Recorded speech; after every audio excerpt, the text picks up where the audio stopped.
League live here in Brooklyn as the speakers come up. I don't know if people missed the beginning of me shouting it out. There we go.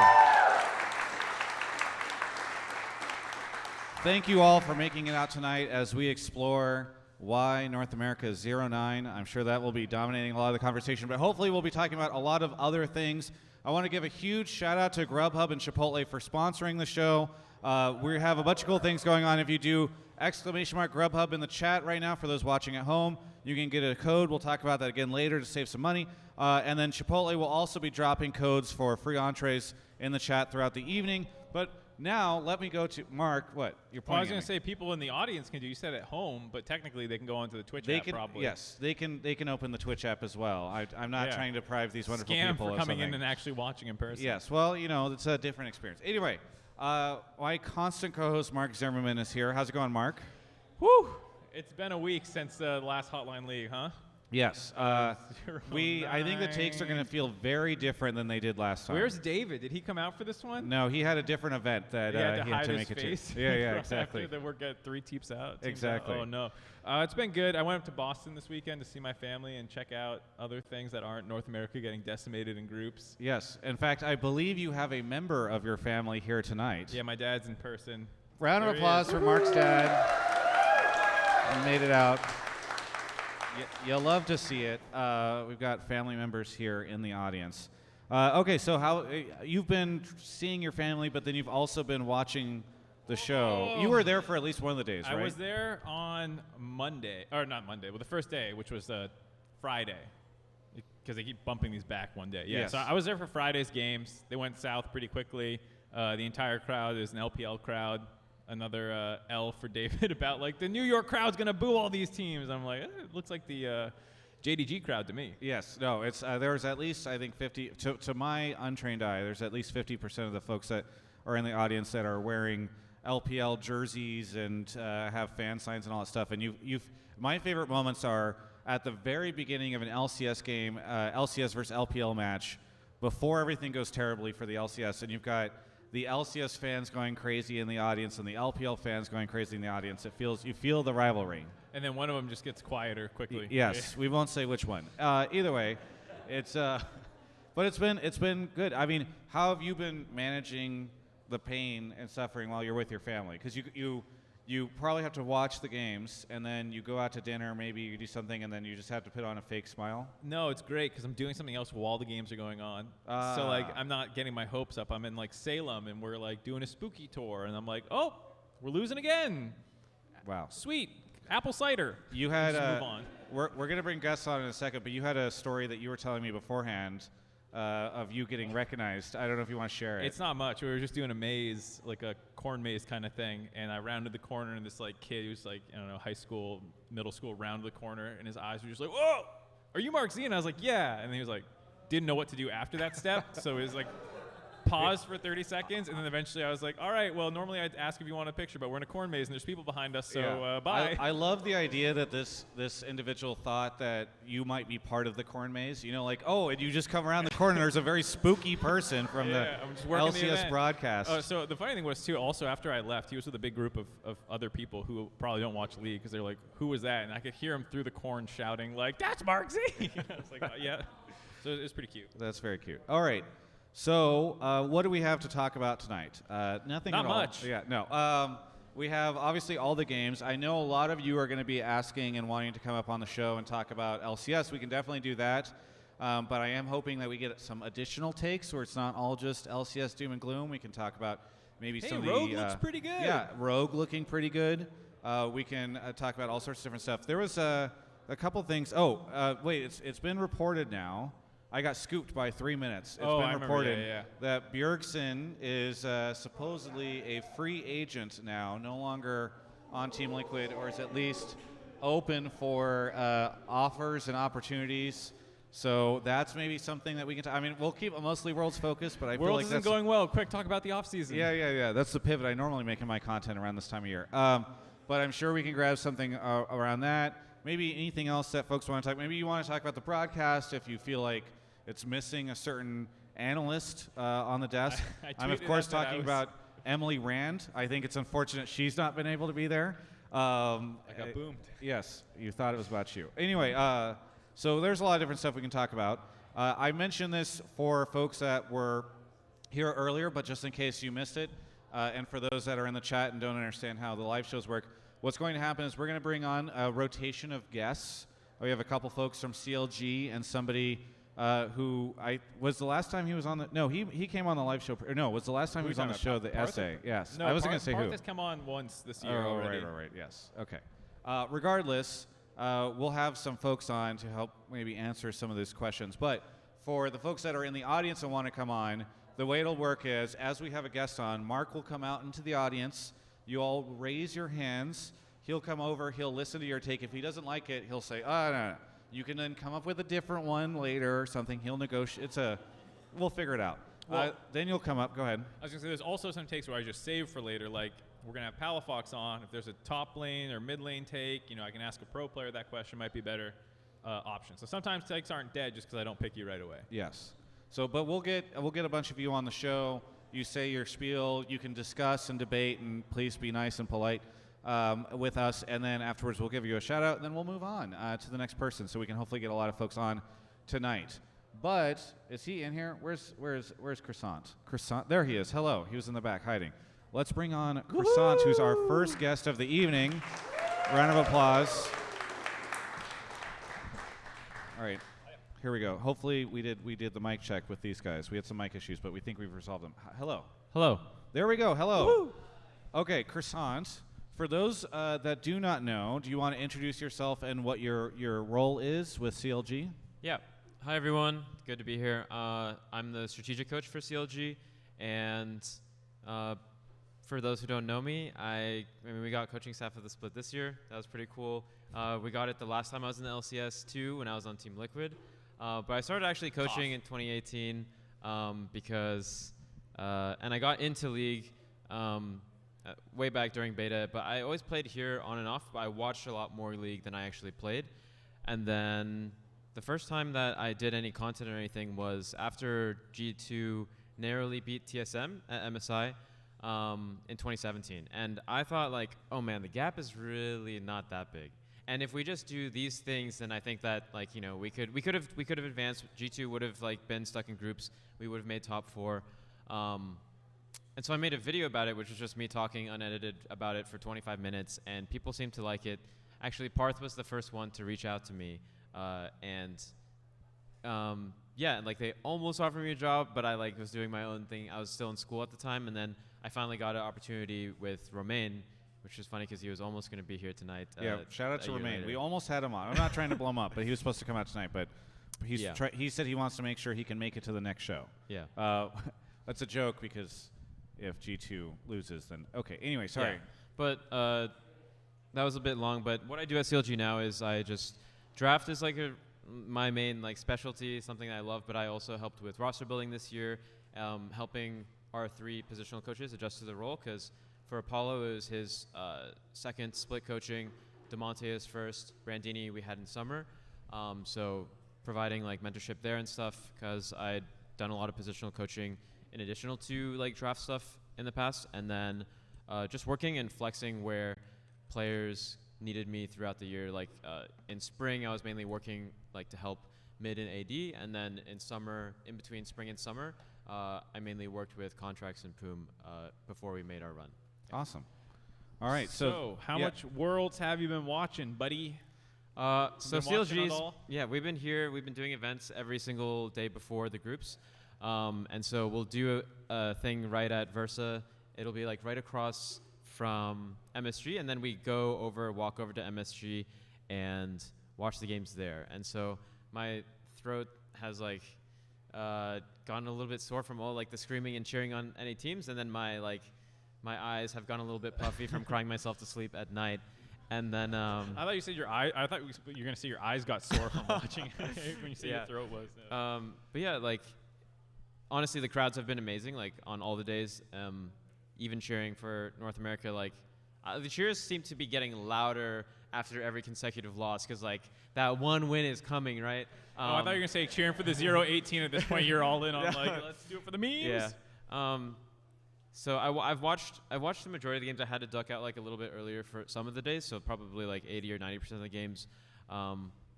But yeah, and I also like when we were 0-4, I was doing like a CLG show, and I was saying like probabilistically, it should be impossible for us to go 0-18. So I was like, if we go 0-18, I'm so confident in that. I was like, it's probably like 2% or something that was like in my head. And so I was like, I'd bet like $3,000 to like Riot Game Changers, or like if they don't accept charitable donations, then just like to some other nice cause.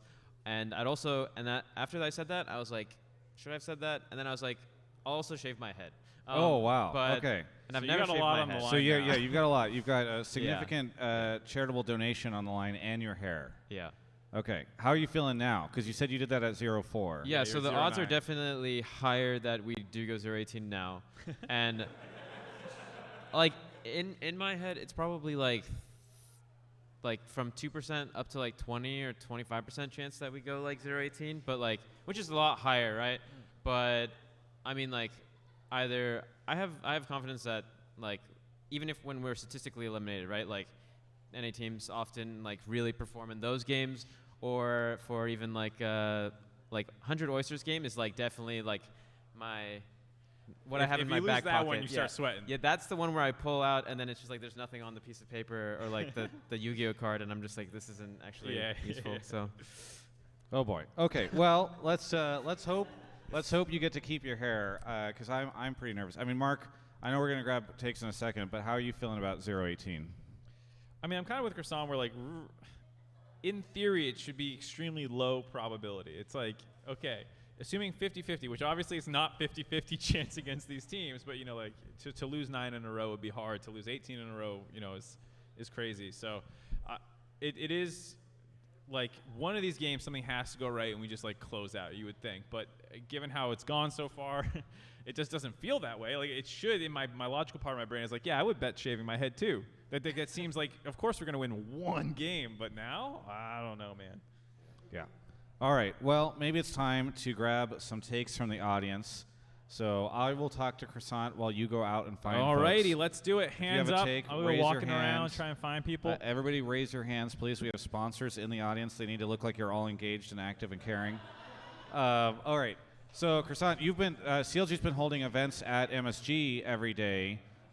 What has that, or near MSG, what has that been like? Have you met any cool fans? Yeah, it's amazing. Like, I don't get recognized that often, and so to have so many people come over and just be like, oh, like, I'm a really big fan of like what you've done, or like I was even at Hotline last week, and I was standing kind of in somebody's way on accident. And they're like, could you please move? And then I was like, oh, I'm so sorry. And they're like, are you Croissant? And I was like, oh, so that's really cool. Because we didn't really, like, in spring, didn't get to meet too many fans, or no fans at LCS for COVID. And then in summer, got to meet a few. But I was, like, usually I just go in, like, we play our game, and I'm, like, thinking a lot about it.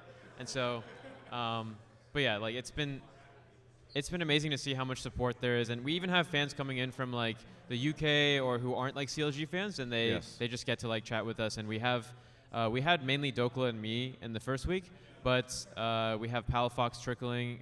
He just came in yesterday, and we'll have a couple of other players trickling in over the next 2 weeks. So, Mark, you were supposed to find someone. We have someone. I just didn't want him to interrupt Oh, Croissant's no, go story. for So it. you Yeah, can come on now, down. Come on down. A man in a 100 Thieves jacket. Guess which team he's talking about. Yeah. It's T1. Hello, No. what is your name? Hey, my name is falliterin.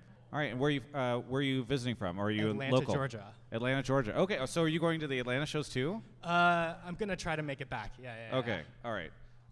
It would be very ironic if you're from Atlanta, Georgia, but then you are not able to make it. Anyway, what is your take?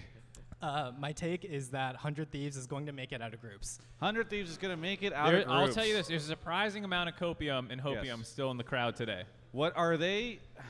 Are they the statistically most likely? Because I saw the little bubble chart thing. So they have the same odds in terms of like scenarios as EG.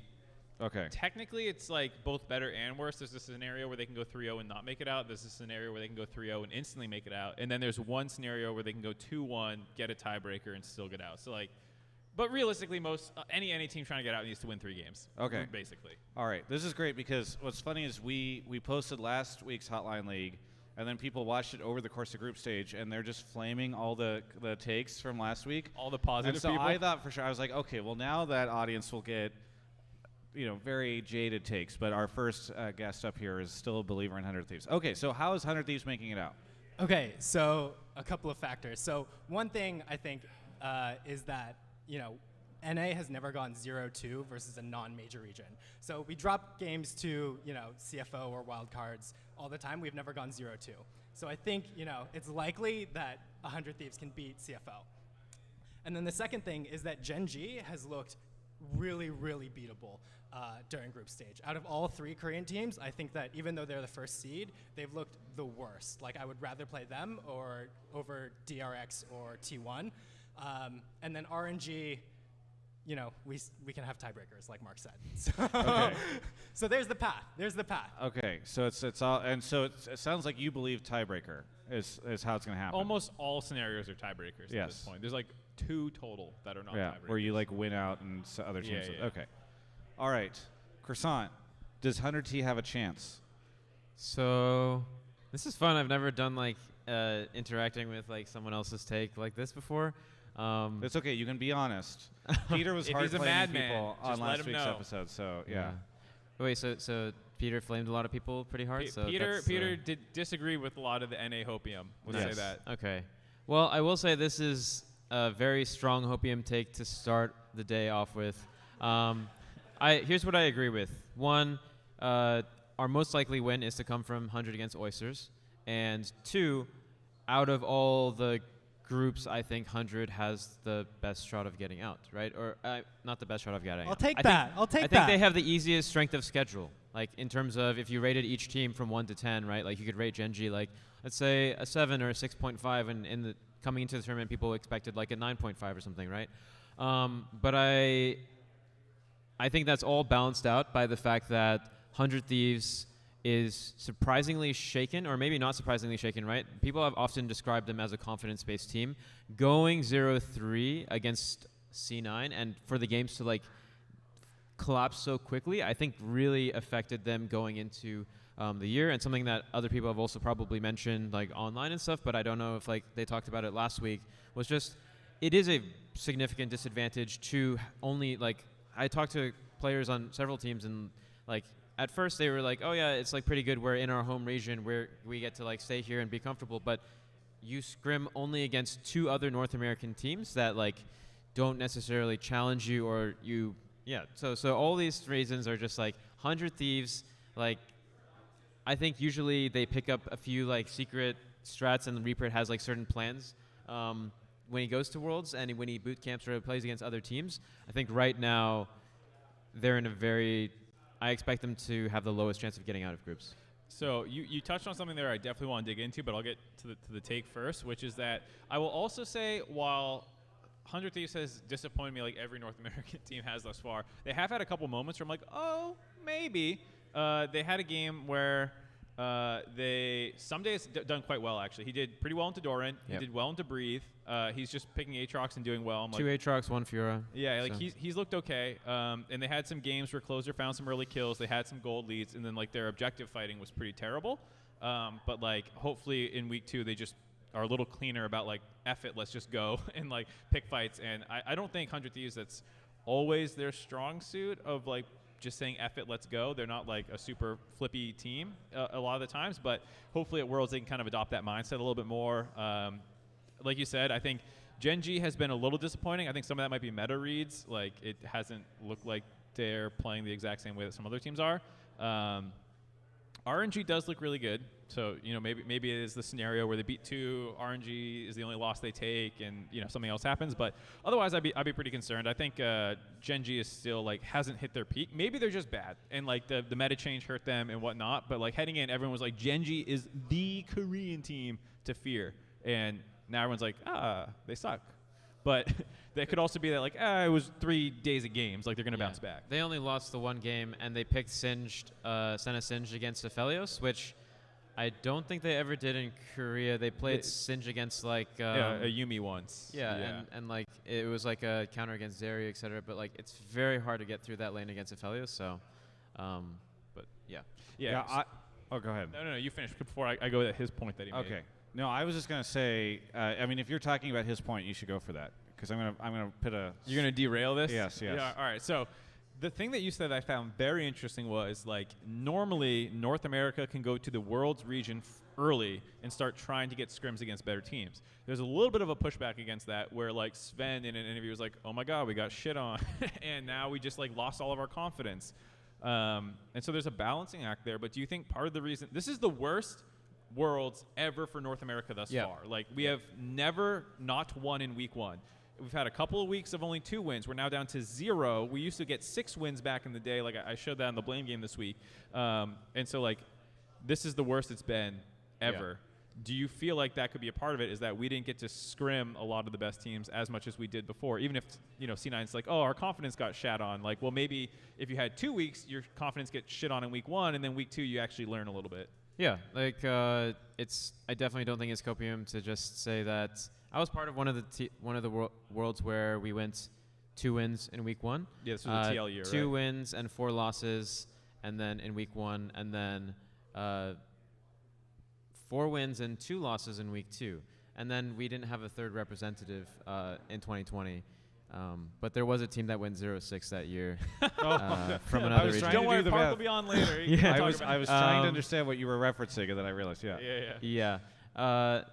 And if you win only 10% of your scrims, that shakes you. And we had games where we went, like for example, we played against Ruler and Life at the time. And that was when they were doing, like, Callista Jarvan, just, like, Ashe Lulu.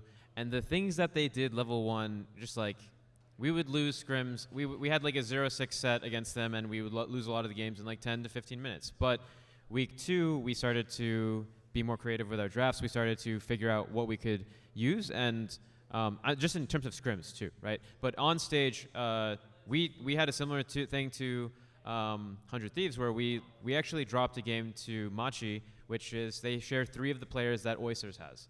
And so I think, like, I really respect that team, and I don't think that we were full, like, a lot of teams will say that, oh, we don't underestimate any team, but I've just not really found that to be true. I think prep for, whether it's underestimating or just, like, lack of preparedness, I consider them the same thing, right? Mm-hmm. And I think, like, they played Syndra Volibear, I think, against Ori. They got a kill on Jensen level 2. But basically, like, we came back the week 2. We beat that team in 17 minutes or 19 minutes on stage. With Core on Pantheon, and then we beat G2 and we beat Suning as well. And we had, like, a draft where we knew they would pick pick Jace, and we would go for Malphite. And so that's the type of thing where, like, yeah, I think it is important to get destroyed. I think it's important to, like, as long as you have enough mental resilience, which I do think that C9 and, like, EG and, like, they have all the ingredients. Like, there are certain pieces of, like, technically more inexperienced than maybe we had in previous years, but 100 Thieves, this is their second Worlds with this roster, right? Yeah. Like, they should have been able to adapt, and I think if they had more time playing against those teams and accepting, like, okay, this is how we're losing, you do learn and adapt over time. Like, the variance just closes as you get more opportunities to play against a team, even if your win rate in scrims only goes from 10% to 20%. I mean, if you're really mentally collapsing, it could go from 10 to 0, but that's just usually not the case. So I think those are factors. I think they're not excuses. Like, I still think, like, the way that we performed as a region was, like, unacceptable. And as people have mentioned, like, I'm not at Worlds and CLG's not at Worlds, and that's, like, that was on us. Like, I don't want to entertain, like, hypotheticals of, like, oh, if we were there, we'd be doing X, Y. Like, I can say what we'd be doing. I will not say that we would perform better than they did. So. All right, I'm going to bring this back to your take, which was, please remind everybody. 100 Thieves is getting out of Worlds. 100 Thieves. All right.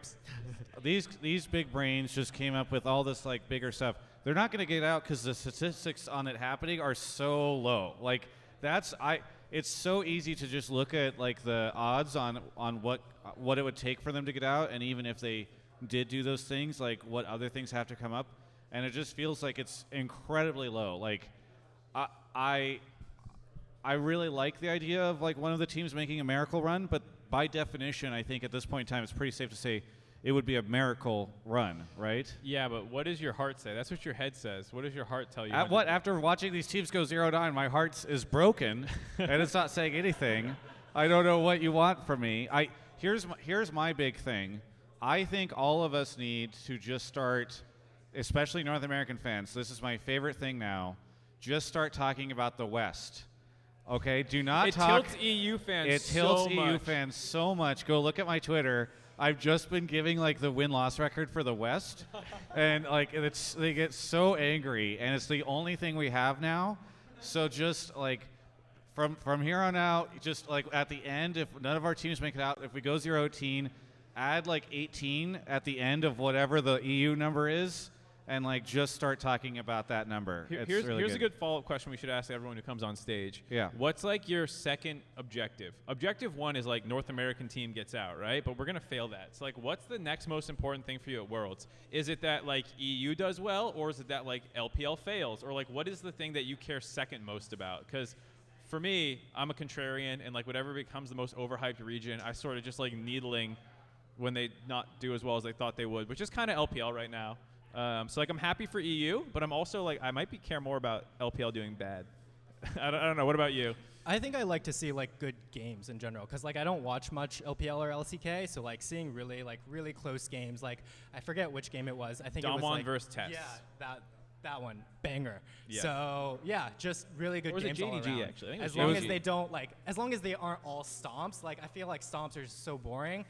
If they're good games, that's all I care Yeah, about. there was one on that first day where it felt like the first 4 games were not like LCK LPL, and then whatever the 5th game was LCK LPL on that first day, and it was like, oh, this is what Worlds is supposed to be. this is how this is supposed to go. All right, thank you so much for coming on. Anything you want to shout out here at the end?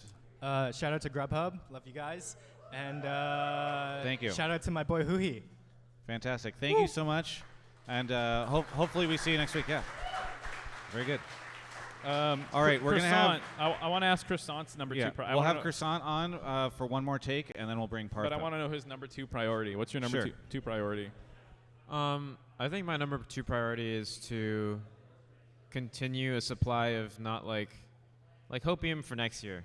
I think that's my number 1 objective. You've already moved on to 2023. All right. Yeah. Travis, what's your number 2? Number 2, I have no idea. I've been trying to decide. Like, do I root for the EU teams? I think it's kind of fun because I really don't want an LPL, LCK all quarterfinals. Yeah. Although maybe I do, because that will ensure I feel like that format changes for next year. So I haven't figured out yet what my second thing is. Yeah, I'm right between that. I want EU to do well, also because that means LPL is not doing as well. That's like a combo for me. Very good. Okay, so you're gonna find somebody else to bring up. And we'll have Croissant on for one more, and then we'll grab something. Something I should have shouted out is that we actually have merch available now. So the shirt that Mark is wearing, the World's Tour shirt, maybe we'll get a look at it again later, it's available now for you to purchase. We actually had one given away in the chat earlier as well, and you just have to do !merch, and you'll see the recently, as in like 2 hours ago, we got this thing built, the store for these things. So if you like the shirt, that would be super cool. You can have TGI World's Tour merch available, and we'll get that out to you. That's the first time we've ever made TGI merch available for sale. We're selling them in person here, but we're also selling them online. So please go check it out. Also posters. What? Also posters. Oh, well, we don't have the posters on the shop yet. Okay, got it. So folks can only buy the T-shirt right now. But for people that are here in person, there are posters at the merch stand up at the entrance that you can go check out. So Mark is grabbing our next audience member here in a second. Looks like we have somebody. Mark pointed at you, so I think you can come on down. You can ignore him. Fantastic. Okay, Mark has returned. I think you've figured out how to walk in front of every camera whenever you leave and exit the stage. all at once so that there's no way that Perry back there can switch. Okay. Keep him Hello, on his welcome to the toes. show. What's your name? Hello, my name is Eneola. Awesome. And where are you joining us from tonight? I am actually from Brooklyn, but Brooklyn. not this part of Brooklyn. It takes me like an hour to get home. Okay, you shouldn't have said that. You just say Brooklyn and then they'll cheer. So just try again. All right, I'm from Brooklyn. Fantastic. See? There we go. There we go. Okay. All right, and what do you want to talk about tonight? So my take is that North America is by far the best venue to hold Worlds. North America, the best venue. Do you think you might be biased at all in that assessment? So of course, there's, it's close by. I don't have to stay up until 4 a.m. to watch games. But my reasoning is, so North America as a region is very used to losing. And what Wait, that in what means- context? Losing games at Worlds, Okay, or okay. losing internationally. I thought I you were thought the saying, context spoke for itself there, I Travis. thought you were going very broad in this. Oh, Anyway, no, no, sorry, no. North continue. America is very accustomed Okay, to okay. losing games internationally. Yes. And what that means is we've also, I guess, two things. One, we've learned to be slightly less attached to the performance of our teams at Worlds. And as a result, we've learned to find secondaries. So it's like, well, NA's out, and like we made it to quarters, NA's out as usual. Like, who else am I rooting for? Whether it's, we're rooting for like, We're the EU least biased team. crowd because we can't cheer for our own teams. Exactly. So that's Okay. So there's different teams. So for me, like I started watching LCK, and now I'm just a LCK stan. But on top of us just not having enough representation, as Mark said, like the ease of access, like globally for North America, like for people that like have been at Worlds like last week, half the crowd was LPL fans, LCK fans. So like just in terms of like the diversity of the people there, like that's like another aspect. Oh, okay. That's a really, I like that angle a lot, where it's like we have a lot of folks that are cheering for other regions naturally, for any number of different reasons. You said that the North American crowd is not attached to our teams winning as much. Is that what you were saying? Like we've gotten accustomed to it? Well, he's just saying that like eventually the North American teams are going to dip out, and you Well, just learn to cheer for others. So, but this is my point. You're like, hey, we've gotten accustomed to this, etc. Have you visited Reddit at all over the past couple of days? course, of course. I do not feel when I visit that site that people have become accustomed to us losing, because they seem to continue to be very emotional and reactionary to the losses. So that's my concern.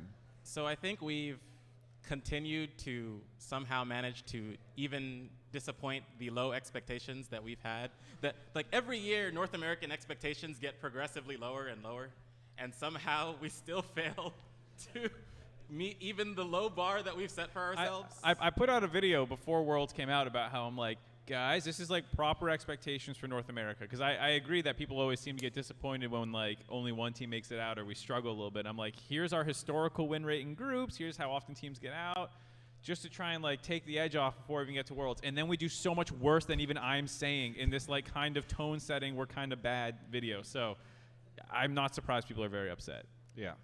All right. So to the point though of, are we the best because we have low expectations and we'll cheer for other teams? What do you think, Croissant? I think the same would probably go for, I mean, if that's the metric we're using, I think Brazil would be the best place to host, because like once the Brazilian team gets out, they're going to still be like a lot of like extremely hyped crowds for all the other teams, etc. I think to the point of accessibility, I don't think it's necessarily, I think that from what I've seen, like demographics-wise, that a lot of the, and like just speaking to LPL fans that were in the crowds, that they most of them that I've talked to live in New York, and like they didn't fly. It's not exactly very easy to fly from like China to the U.S. specifically for this event. When we go to Atlanta, I don't know how many LPL fans there will be, but probably still some, but like significantly reduced. But like yeah, New York and SF are great, like multicultural cities where like I heard a lot of like people laughing even in the crowd to something that like one of the Korean players said in interview, and I was like, how do so many of them like understand? Before it got translated. Yeah, before the before translation happened for the Mandarin. Yeah, but the Mandarin like expected, and then Korean not so much. And so I think I think I agree with that, but I do think that like even though I love like I've watched every single Worlds, I watch like every region, and it's not great to stay up till 3, 4 a.m. and I think most people don't in North America. But like I'm glad that we have it here, but I know that like now everyone else is experiencing that on the other side. So that's going to be a complaint. I don't know what like the time zone would be like in Brazil, but No, I imagine viewership will be lower for this Worlds than for previous ones, just because the time zones are not going to be great for the majority of the people who watch Worlds. So Yeah. I think that's part of it. One counterpoint to what you were saying though is you're like, oh, it's okay. At least North American fans like we're down to cheer for the other teams as they get later into the tournament. If you go to China or Korea, they don't need to worry about cheering for their teams, because they will just continue to go forward in the tournament. So there's not anything holding them back from being able to do that. You know what I mean? It's But like then they're you already get the set to go. Busan library That's when exactly they what I was lose. going to say. Okay, the when, Busan library. when their teams either aren't playing or when their teams are losing, like the entire crowd, like they're just so unfamiliar with like the concept of losing Yes. that they're like paralyzed. Yes. And to be fair, I think didn't on Hotline League we had a thing where the Busan library was perhaps a misnomer because like Riot's production was not doing a good job of picking up the like I feel bad for Busan because I thought we had somebody that came in and they're like, no, people are cheering. It's just like I Riot think that was doesn't have this the mic. MSI though, not the Busan Oh, library. you're thinking memes. about the original Busan library. Okay, Yeah, that's yeah. fair. That's fair. Okay. So sorry, we've talked. Mark, what do you think of this take? I mean, I brought it up here because I thought it was a different take, but like, I think it's not better for the overall Worlds in terms of like those communities would rather have the Worlds just in their areas. Right. Yeah, and especially their time zones, like staying up. I like being nocturnal, but I think I'm the odd man out here, where not most people want to be up till 4 a.m. watching their teams get smoked. I think North American fans would be much more open to the idea of staying up late if there was something worth staying up late for. That's you were just saying that we're down to cheer for these other teams, and now you're suggesting that We those are, matches but aren't like worth it. there's In there's person. levels, yeah. I think the SF crowd is going to be great for sure. Incredible, but yeah, overall Worlds experience. There's a lot of Yeah. factors. So This was a you question. I don't want to always be gameplay, you know. Yeah, fair. Okay, I fair mean- enough. Thank you so much for coming up. You want to give a shout out to anything or anyone? Yeah, a couple. One is I was here last week when you were doing it with Double Lift in Manhattan. I was with my friend Nicole, and she gave me this take. So shout outs to Nicole. Awesome. Shout outs to Grubhub and Chipotle. I actually managed to get a code last week when they did the code drop, and that was food for me. When you were in the audience? Yes. Awesome. Nice. And Alienware, because even though they're not sponsoring this like directly, they're still helping out in a bunch Yeah. of ways that aren't visible. Cool. Thank you so much. No, I really appreciate it. Thank you so much for coming on, and maybe we'll see you at next week's episode. Yeah. Okay, awesome. Thanks, man. All right. So as we say goodbye to our audience member, we are now also going to say goodbye to Croissant. Croissant, anything you want to shout out, or I know CLG's doing Anything something you might want to say be. before you disappear as well. Just about CLG's holding an Worlds. event you might want to promote. Anything? yeah, I mean, check our Twitter. We're definitely going to all the events are on there. There's like a CLG Red, which is our Valorant team mixer, and then a lot of I'm there every day, and I'll probably see. I'll definitely see any of you guys if you come through, or anybody watching this online too. I'd say that definitely like digging in and like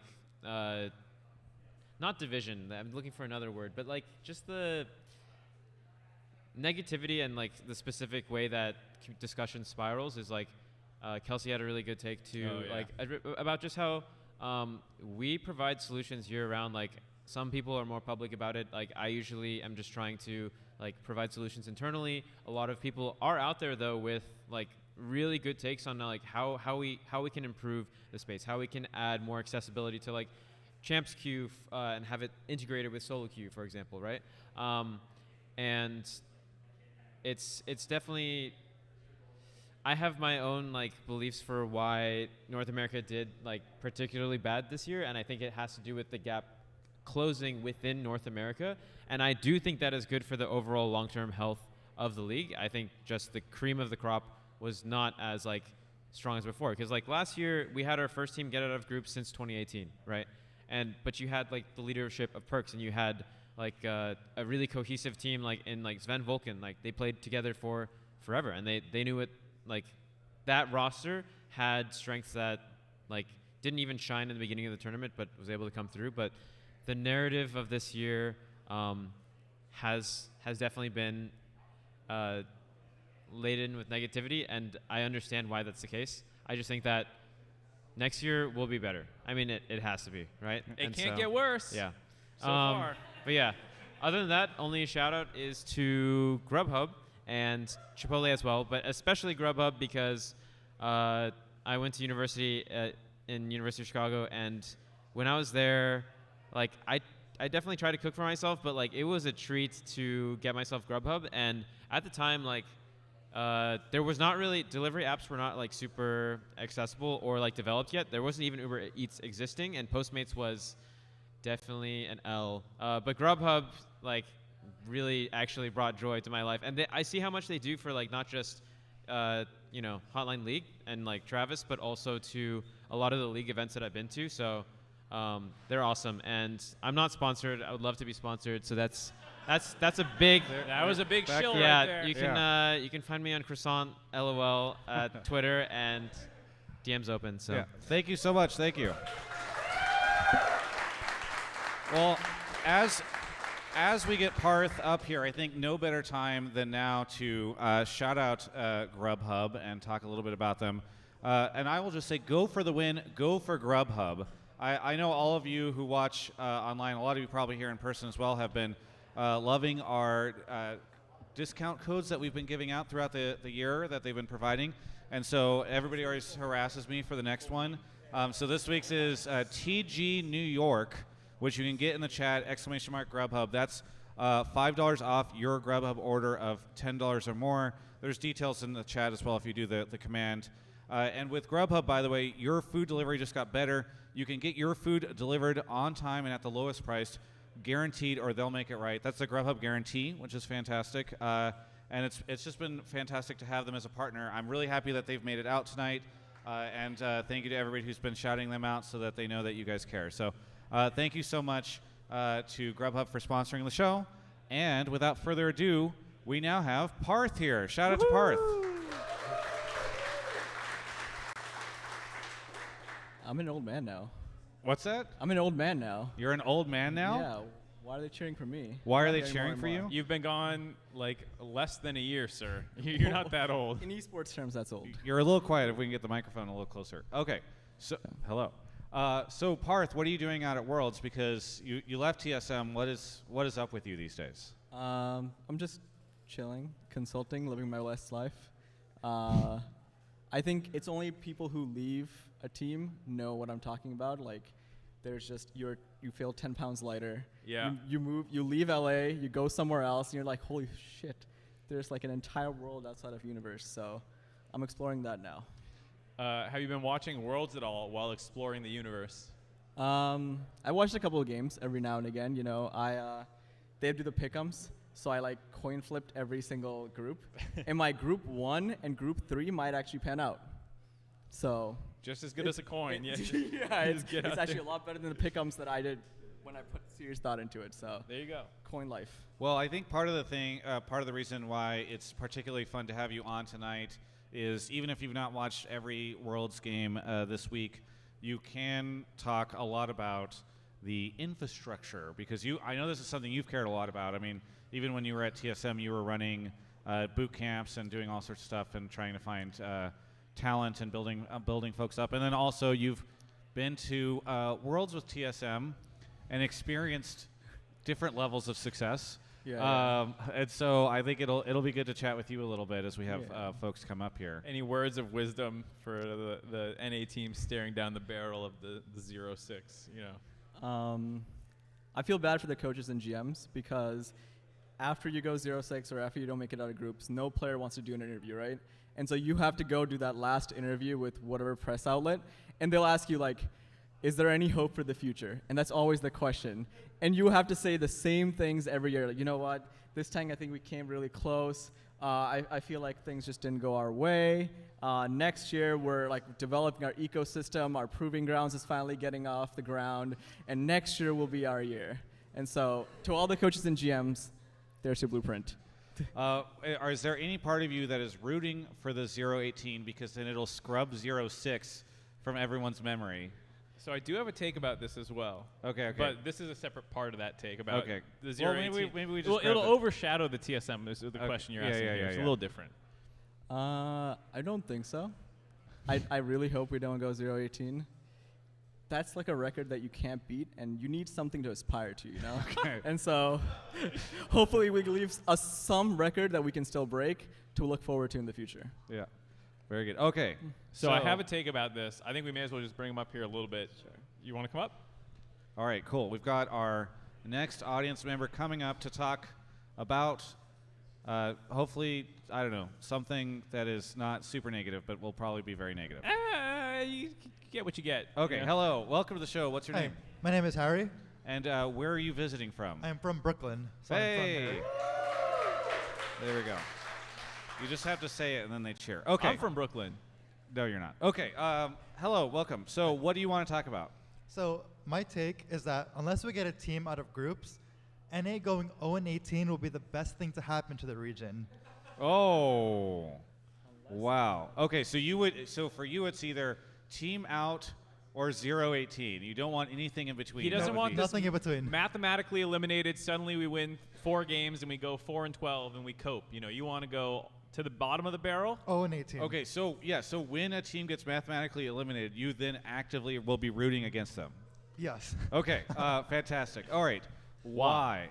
So I think actually Parth was kind of talking about this where we have this thing where every year it's like, okay, at the end of the conference it's like, yeah, next year we'll do better. Next year it's our time. And I think every year we've gotten, NA is in reasonably well in groups. We usually get C9 out, and Team Liquid always goes 3-3. And I feel like that gives us hope that, okay, next year it'll be better. You know, they'll win that one more game, and we'll get out. I don't want any hope. I don't want any teams to have any hope. I just want them to go 0-18, because I think that'll help fans get an expectation that, okay, maybe groups shouldn't be the goal. Maybe we should work on our infrastructure at NA. I think teams will also have an idea that there is something fundamentally wrong. It's not just one game and suddenly our region is saved. Where it's always kind of felt like it's one game and our region is saved.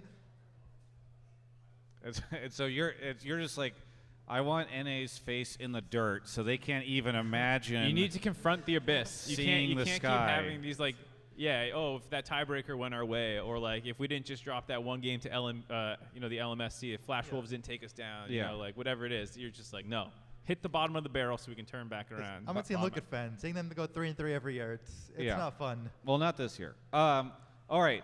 So there's a lot to dive in there. I think maybe we can just start on the surface level of would either of you prefer a 0-18 over anything else that doesn't include getting out? No. I already gave my piece. Well, you've already said your piece. You have to put the microphone No up. one can hear you if you. Oh, sorry, Yes. sorry. How long you been in this industry, dude? How many times? You have- know how much you know the TSM big- did media. Yeah, you know Travis's biggest complaint was I never did interviews. So Yeah, that's not true. just you, also your But players. you do conferences, you know, Yeah, you do collegiate stuff and All whatnot. right. Anyway, so Uh, Parth has said his take. So how about you? No, I'll disagree with you for a couple reasons. The first one that jumps to mind is this is the first time Worlds has been in North America in 6 years, and I wonder, I mean, we don't know for sure, but like how many people like kind of zoned out for a little bit, and then like this has brought them back into the fold, or like maybe someone dragged their new friend for the first time. Like how many new eyeballs or returning eyeballs are on Worlds right now, watching us get fucking embarrassed, and then like, hey, you want to watch next year? You know, like that is actually my biggest concern, more than just like looking like in a joke and then like haha, and then you forget a month later. It's like, wow, like is this going to have lasting damage? We have debated many times about the importance of international competition on viewership trends and whatnot. Like we've ran that ground before, but it being in Worlds and this happening, or it being in North America and it happening, feels potentially extra bad to me. And that is, there's the infrastructure, which I think is more the angle you're taking about like this might force team changes, but I am also just concerned on a, you know, as someone who's on the broadcast, like, oh shit, you know, Yeah. like, that is a level that I'm concerned about a little Mark bit. wants to remain gainfully employed. Okay, so to your point, though, it's interesting to me because part of what you seem to be saying is we need to go 0-18 so that, I think you said, so that we stop thinking about Europe, and instead we're like, we need to work on our own infrastructure. And I I don't think think he said Europe. He just meant like if we lose by one game. Did you say Europe? No, it was groups. Oh, groups. Stop focusing on like specifically the goal has always been just groups, which feels like not enough, but also too much. Yeah.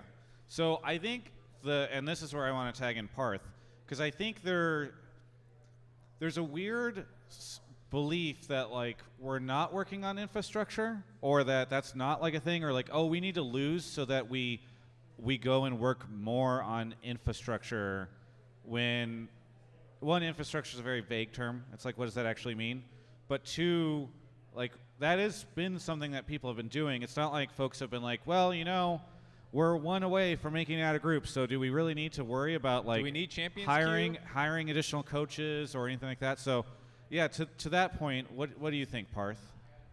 So I have two things. One thing is, on a more serious note, I hope every NA team gets at least one win, because it's like the home crowd, and for once, like, you want the chance to like win a game, cross over, and take a bow. And I think I've been in a lot of live events, and having like the entire crowd cheer for you after you win a game is like the most amazing thing. And it really sucks that when Worlds hasn't been here for a long time and the teams worked so hard to get here, they don't even get to do that once. And so like genuinely being on the team side and knowing how much this means to everyone, for all the players and coaches and everyone, I hope everyone at least wins one game. As, again, sad as depressing as that is to say out loud, like, I hope that happens. On the infrastructure side, I also think that every team knows, every coach and manager knows, like, there is something broken and fundamentally wrong, and how to approach things. For me, I left, or one of the reasons that I left TSM is because I know that it's really hard to change things just being part of one org, right? And there are a lot of... Mark's dad's cell phone was just going off, which I think is, of anyone in the Classic. audience to have that happen, The I love Zimmerman that it was classic. Mark's dad. Yeah, there you go.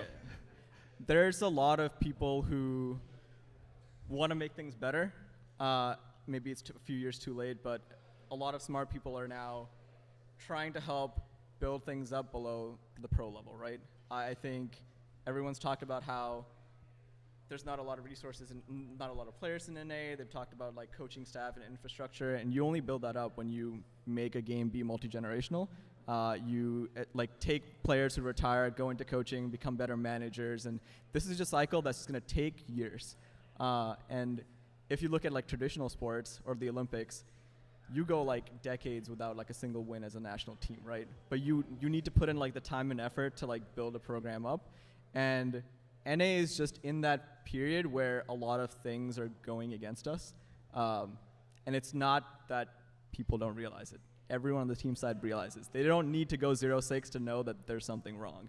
And so, yeah, I think it's going to take a long time. It's going to be slow. It's not going to be like an instant, like, here's a proven model, we're going to go win things. But I hope everyone sticks around for esports in NA. How about, so while it's not necessary, is there a positive that can come out of his point, which is, okay, we went 0-18, maybe some teams that had certain roster building strategies, or like, I don't know, players being held in contract prison in academy, like, do you think like there's any positive angle to the 0-18, or is it almost always like, is it just straight negative? I mean, I guess complaining about things is like the most fundamental American right, and so I guess on that end, that's the one positive that we have. But no, I don't think 3-15 or 0-18 really changes anything. Yeah. All right. Well, Parth disagrees with you, and I gotta say, I'm not necessarily rooting for a 0-18. Do you have? I don't know if you have a follow-up here. No, I actually think the point Mark brought up about getting new fans, I think is actually not something I thought about, because I've come from the perspective of an old fan where I'm so jaded to NA just losing. I never thought about, like, if we get new fans into League, it'll actually build out the infrastructure, and that'll help get people interested in talking about the game, watching the game, and actually get talent attracted to the game. So that's actually, I could see why wins are important. The positive spin I can give people, hopefully, is like, just because you underperform once doesn't mean that's how it's always going to be. For example, last year at Worlds, EU kind of sucked. They did not do particularly well, and now they look like they're crushing it. We'll see how long this continues, but like, you can have these fluctuations. 2014, NA got 2 teams out of groups, EU got none, and then obviously they've gotten the better of us. So like you can have these fluctuations where good and bad things happen. It can't, like we say it, but I mean this unironically, it can't get worse. And like I don't think that this should become the new expectation. Like every year we're going to go into Worlds and just go 0-9, 0-18, whatever it ends up being. Yeah. Well, I guess we'll see how things go. And maybe if the 0-18 happens and then next year the 18-0 happens, it'll all because we got that 0-18. You'll be able to gloat. Anything that you want to shout out? So I want to shout out Chipotle and Grubhub, of course, for sponsoring the event. And also CLG for somehow being the only team to throw any events in New York City. Well, to be fair, they're owned by MSG. So if it was going to be any team, it would be them. But yes, I agree. It's a little disappointing that we haven't seen more LCS activations around. So we'll see how things go. But yeah, thank you so much for coming on the show. All right. While we are grabbing our next person, I do want to have Drew come up to deliver this Grubhub dessert that we missed out on to add. We had raise your hands if you want to come up on the show, but we have a dessert delivery to add here. Thank you so much, Drew, and thank you, Grubhub, for delivering. Oh, there's a whole. But no, I'm adding this. Okay, you want to plate that for us? Yes, thank you, thank you, Grubhub, again for providing for the show. Really appreciate it. Sure. All right, thank you so much. Off goes Drew. As we're getting our next audience member up, Mark seems to be having some fun adventures right now. We'll see how it goes. Off he goes. He's finding people.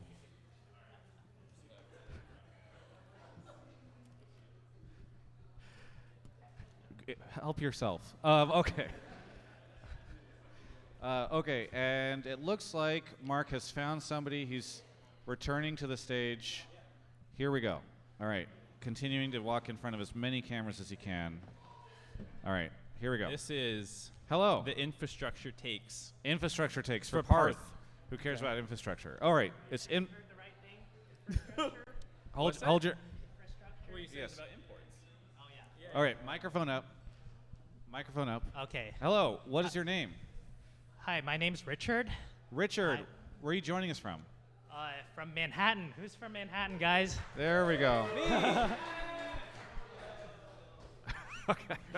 Not as big as Brooklyn. Mostly cheers and then just a jeer at the end, which was interesting. Is that a Brooklyn thing? I know we're dead in the middle of Brooklyn, but I heard last week was in Manhattan. Yes, exactly. All right. Well, what is your take? I said that imported players ruin the integrity of competitive League of Legends. Wow, that is a hot take. Okay, so why do they ruin the integrity of League of Legends, competitive League of Legends? Well, it's all about region, and you're trying to breed players from a specific region. So when by importing players, you basically admit that you're not good enough, and you need to get someone from Korea or China. And it happens so much. Like, I stopped playing League of Legends. I don't play League of Legends, by the way. I stopped playing in 2015. And back then, teams were still full of native players, full of people from their own regions. And I just started watching Worlds again this year. And I looked up all the teams, and it's every single team in America, there's 2 or 3 imported players from Korea. And then even the teams in China have a couple Koreans. So I'm like, what happened? Wow. Okay, so wait, did you not watch at all from 2015 to now? Pretty much no, not at all. Okay, how did you find out about this event? Well, because I started watching Worlds because I had a friend who visited. So. Okay. And then after that, I looked up some stuff, and then I was going on YouTube, and I saw a video of last week's chat with Double Lift. Okay. That makes sense. That's okay, why I'm well, here. So I found out. First off, so you are one of the people we are trying to bring back with Worlds. Are you watching again because Worlds is in North America? Oh yeah, I went to watch it on Sunday, in person. I got a ticket. But I'm just saying, is the reason you're watching League of Legends again because you're like, oh, it's in North America this year? Oh, because of time zones? Well, or just anything. Yeah. I don't know if you're excited to go to No, events. I just think it's fun to watch games and see epic plays. Yeah. All right. Well, so back to the point. Does importing players, the act of importing players, ruin the competitive integrity of League of Legends? Mark? Travis? Mark? Parth? Hot potato? Okay, I'm not gonna comment on the competitive intent because I don't even know where that's going. I'll say this: importing players, like you have like two reasons for doing it, right? You either looking for some level of like technical skill, or they have something developed where if you lack the infrastructure to support development of players to a certain degree, you can bring them on, you can plug and play, and they kind of help fill out your roster, right? Or you can bring on, or like the longer route, or the route I think CLG chose to take this year is where they have more native players and they had like a different. You have to hold it. You're gesturing with the microphone. We'll get it by the end of Yeah, this. so if you look at like the different models of teams who are importing players versus the people who are developing players, there's two different strategies. The way they're going to be looking at like periodization and how they set up their training schedule, what like goals they are drastically different, right? And so it's more about like short term and long term. I do think that a lot of times for most of the teams, winning and performance has been really important, and so importing becomes a more reasonable thing to do when those are your short-term goals. If you're looking at more long-term, yes, I think that building up native talent, or at least investing it into some degree through academy and other means is relevant. And even building up like coaching and management to allow for that is also pretty crucial. So I don't know if it ruins competitive integrity. I do think that there's a positive to importing, but there's also a negative, and it's really up to like the global riot and all leagues to decide what's best for like the sport overall in terms of what rules should be set. I guess what I'm thinking is that how can you say like NA is so good when half the team is like not from North America? But you have to be careful with Parth. He's assigned people essays before on this show, so. I mean, I don't know. I moved here when I was 10, and I think I'm pretty American. Okay, yeah, that's American, but imported players are like they just moved here. Well, so some of them, like Impact has been here for the vast majority of his career, actually. He came over in season 5, and he played in Korea for 3 and 4. He might have played 2 in season 2, I don't remember. But basically like 3-ish seasons in Korea and then 8 in North America. And some of those players, like, it's a bit of a meme right now actually going on in the community on Twitter and stuff about how, like, if you spend 1 year in North America, you're ruined. Because the ecosystem is so bad. There's a joke that, like, yeah, you get, like, 1 good year out of these like, imports before the environment ruins them. And if you're able to stay good for multiple years, like, at that point, you've kind of proven that, like, you are a part of the ecosystem. Yeah, you might have developed initially in China, Korea, Europe, somewhere else. But, like, after a bit of time in North America, you are kind of beholden to the systems that we've spent some time talking about being problematic. And so if you can still thrive here, like, hey, hats off to you. You're clearly a good player. And so I think at least for me, I can speak for that, like, yeah, it's not always cool to see someone come over for 1 year, get that bag, go back and, you know, never really develop a connection to fans like you. But there are the players who do put the work in, who do care, and, you know, they don't just see this as the next stop before they retire. They actually think that they have good chances here. And like Core JJ is a modern example who played a lot in other regions, but like he got a green card. He's a full-blown, like, I don't know, is it resident, citizen? I don't know the terms, but you know, he lives here now. Yeah. And he has been working very hard as well on the infrastructure. When we make that meme word, he is someone who's organizing Discords, helping with the Players Association. Like, he's all over the scene now and is actually one of the most important people in the scene, despite only joining 3.5 years ago. So there is, I understand, some feeling of a lack of representation for some fans. And I think that there's probably a fair argument to be made that there's been an over-importing that has occurred in the history of the LCS. I think that's a case you can make. The problem becomes on a couple fronts. One, when you have teams and GMs that just say like, oh, I have to import as many players as I can. Like, that is my solution to this problem. Oh, my team performed poorly. It's because 2 of the players were from North America. I need to figure out how to fill those 2 slots with players from other regions. I think that becomes pretty bad. I think the other thing is when teams, one of my biggest concerns has been the boomeranging of players that come over here, because I think it's really important for us to have players that build legacies and careers and stories. And so, I apologize for folks that have heard me say this before on the show, but it's like, whenever you're like, hey, everyone, Sword Art, Alfari, and Perks, who you were not watching at that time, but they all came over here. And it's like, these are the big 3 guys that are here. Everybody needs to care about them. They're going to do amazing things, et cetera, et cetera. And then a year later, they all leave. And it's like really difficult because I think a lot of the players who are the most popular in the league, like even just looking at Doublelift and Bjergsen, one is a native player from North America. The other is Bjergsen, who's been here for quite some time. But because of their long storied career, they've been able to build up fandom and storylines, and you can say like, oh, remember they play together, remember when they face each other, et cetera, et cetera.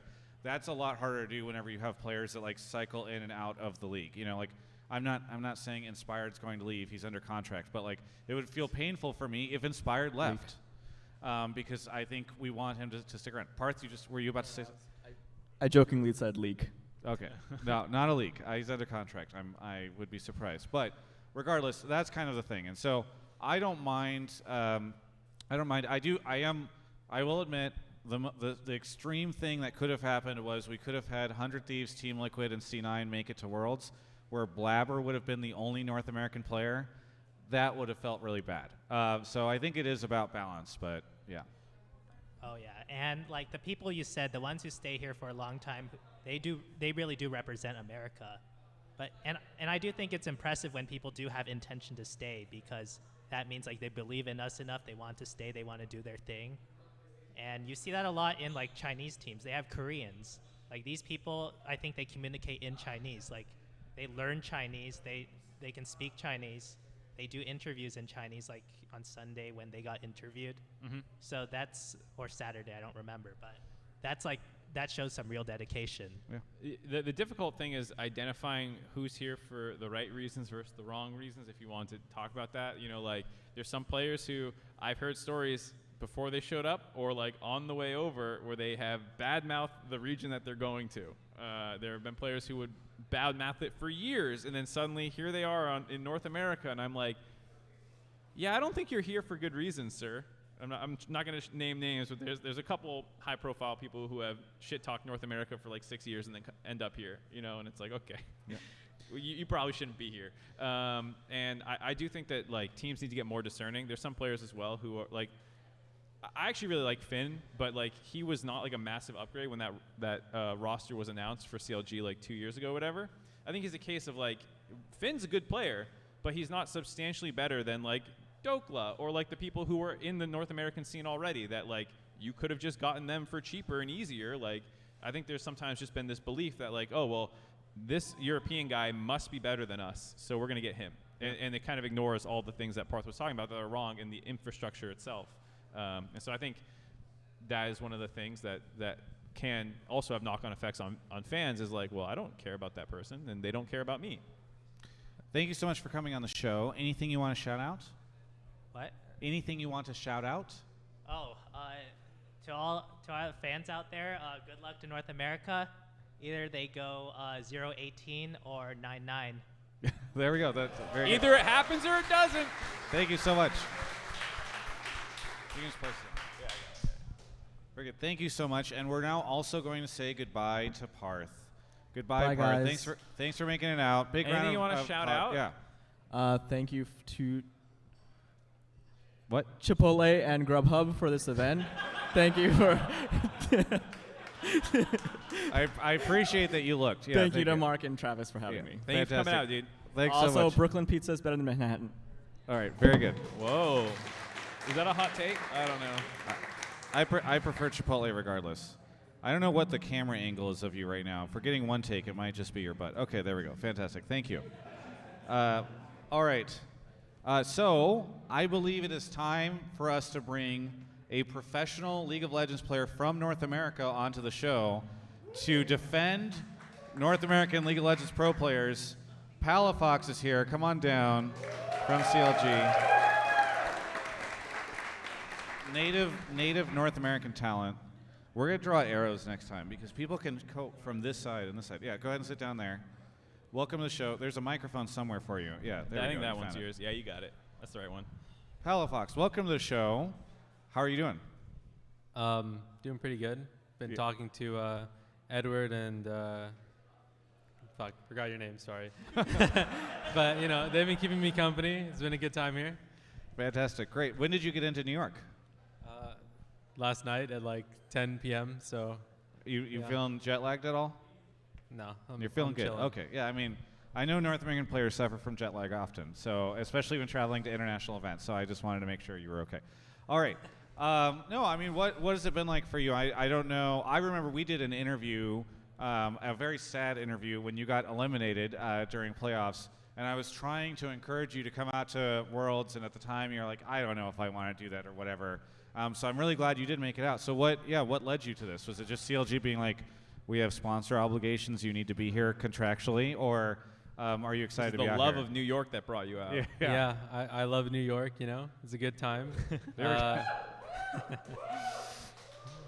I mean they were like, free flight, free Worlds ticket. It'll be a good time. Also, like when you said, you should come, I thought it over. It seemed like fun. So Yeah. No, I'm glad actually, you were a big part of the reason I came. So. I'm glad I was able to bring you out. Okay. It looks like you were going to ask something. Oh, I was just going to ask, like, we've been saying how much have people been watching of Worlds? What have you thought so far? I think China is going to win. That's my Yeah. thought so far. Well, I don't think NA will win. That's Hot takes coming in. Yeah. Where's that Yeah, hot, the take? Chipotle hot take is right on the verge. Okay, either way. So you've been watching a little bit. You've been seeing how things have been going. Are you surprised by the 0-9? Are you embarrassed at all? I saw, who was it that tweeted out that was like, hey, NA players, we should not dog on the other players because, did you see this tweet? Yeah. It was who was it that tweeted? It was Revenge. Yeah. Revenge, that's right. Revenge, very based, was saying that he's like, oh, it's easy for other NA or LCS players to like take pot shots at the players that are on the stage, but like we weren't even good enough to get there, so we should all feel embarrassed. What do you think about the Tyler 1 take? Did you see that? I was gonna read it out loud. I'm like, wait, I can't read this. Don't read it out. He's just upset. Let's just say that he's upset. How are you feeling, like, as are a you part of North embarrassed? America? Yeah. Like. I mean, obviously it sucks. 09. I think like at least I saw like one or two close games, but the other ones, I'm just sad about them, to be completely honest. But Yeah, well, I think it's time for another guest to come on, and you can maybe talk about things from, or another audience member to come up and join, and we can dive into things. Do you have something in reserve, Mark? So I had some C9 takes I was saving because you guys played against them in playoffs. You can maybe speak to it a little bit. We also sometimes do dueling takes. Is that too risky for a live show? I don't think we have a setup for a dueling take. Well, that never Mark. stopped us before. I would not recommend that. Okay. Well, we'll have one take on who's a doomer. And Maybe for next week. we'll have a doomer take and a copium take. Okay, fantastic. Let's start with the doomer take, I guess. Okay. You were the C9 doomer. Okay. Come on up here. I'll do another round of takes in a second, but let's get these C9 guys. All right, welcome to the show. I'm happy to be here. I traveled all the way from Ohio and everything. You drove from Ohio?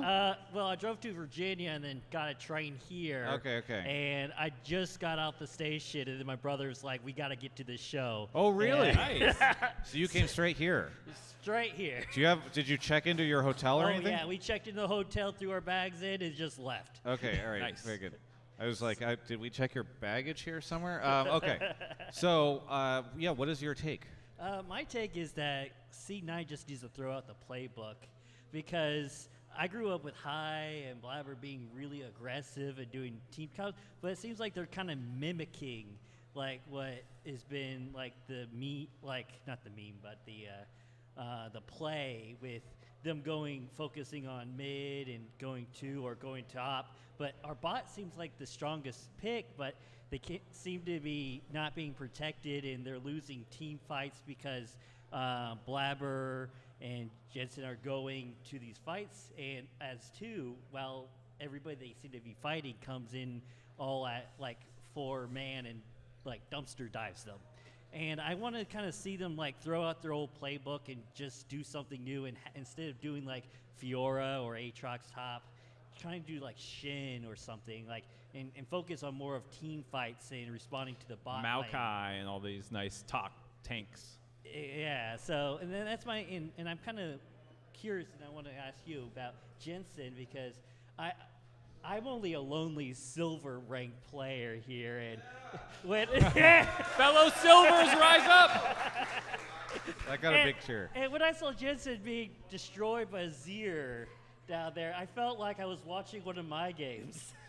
And I'm like, I kind of want to see your take. Like, it seems like he's having harder trouble because I'm used to seeing like these professional players when they lose lane, they die one or twice, and they're like behind a few hundred gold, and that's it. He was killed like like maybe 5-6 times, and then was just like in the gutter there. And I was trying to pick your brain on that and see why, because I remember him just being a powerhouse, and trying to see why he's struggling with this. So there's a couple angles to this I want to attack. One kind of ties into what my blame game was, but we'll talk about Jensen first. What do you think watching him? Is he underperforming? Is he like, you mad about how he's playing matchups at all, or what do you think? I mean, all right. So obviously CLG lost to C9, sucks. The games were close. I kind of felt it in those games at the very least that like Jensen was kind of being dragged along by the rest of C9 at that point. Yeah. Right. Or they were carrying him. Yes. Okay. And then, I mean, at this Worlds, it kind of feels like the same thing, and it's just like he's playing against better players. He's being exposed more, right? So I think in that sense, like, you're right. He's kind of just, he's not the powerhouse he was like before. But yeah, I mean, I don't know. I think Jensen's like definitely the worst player on C9 right now. So. Okay. Tough love from Palafox. I think one of your points was also like you would like to see them play more through bot. You feel like, yeah, go Mark. Yeah, so this is what I want to pick your brain on a little bit, because there's been a lot of conversation around Fudge in top lane. A lot of this like, oh, why is he playing Fiora, Jax, these kinds of things. And I put out a video today where I was pushing back against that a little bit, because from my perspective, this is how they won North America. They played Camille, Jax, Fiora, they played Ken in top. They really didn't play that many tanks, and even when they did, it was like, all right, well, you're doing Protect the Zeri or Sivir or something, and Sven's on Enchanters. It's a different style than what is currently meta in bot lane at Worlds. And so for me, my argument was that, like, you got to Worlds playing this style, you should try to play that style. And I'm not against adaptation, to your point about throw the playbook out for week 2, but some people were arguing that, like, even in the first place, what are you doing, Fudge? You're playing against world-class tops now. You can't ego on them like this. Like, you can't play Fiora like Chinese super server Fioras who can proc all the vitals in under a second. You know, like, who do you think you are? Go back to tanks. So, like, I was pushing back against that because it's like, this is how you got to Worlds. Like, go play your style. Like, how would you feel going up against, like, Knight and Chovy? And, like, would you be like, give me the scaling, give me the safe lanes, or would you still be playing? Because you're an Akali, Yone, you know, Silas player. Like, what would you feel going into Worlds? Yeah, I mean, the hate on Fudge is probably, like, honestly a little bit overrated, because when somebody, like, gets counterpicked like that, usually it means, like, either other people can't counterpick, like, there's other, like, draft issues that are happening that are, like, forcing him into that position. Or I agree with you there. So yeah, I mean, there's just other things that are like either forcing him into that position, maybe he's forcing the team into that position. It's something that, like, as an audience, you'll never really know. But like, let's say, like you said, right, you think that he should just stick to his comfort. I think that that's, like, completely true. You know, like, if you can't win on your comfort, you're not going to win on whatever you're not comfortable on. Like, these people are probably better than you on, like, tanky carry matchups, and it's just, yeah, it'll probably be a rough time watching those, you know. The other thing I'll say too is, like, I've watched so many times where our top laners couldn't play carries in carry metas, where Camille or Fiora or Aurelia, or, like, you know, you can just go through the years and it's like, which of our players could play those? And it was not super common.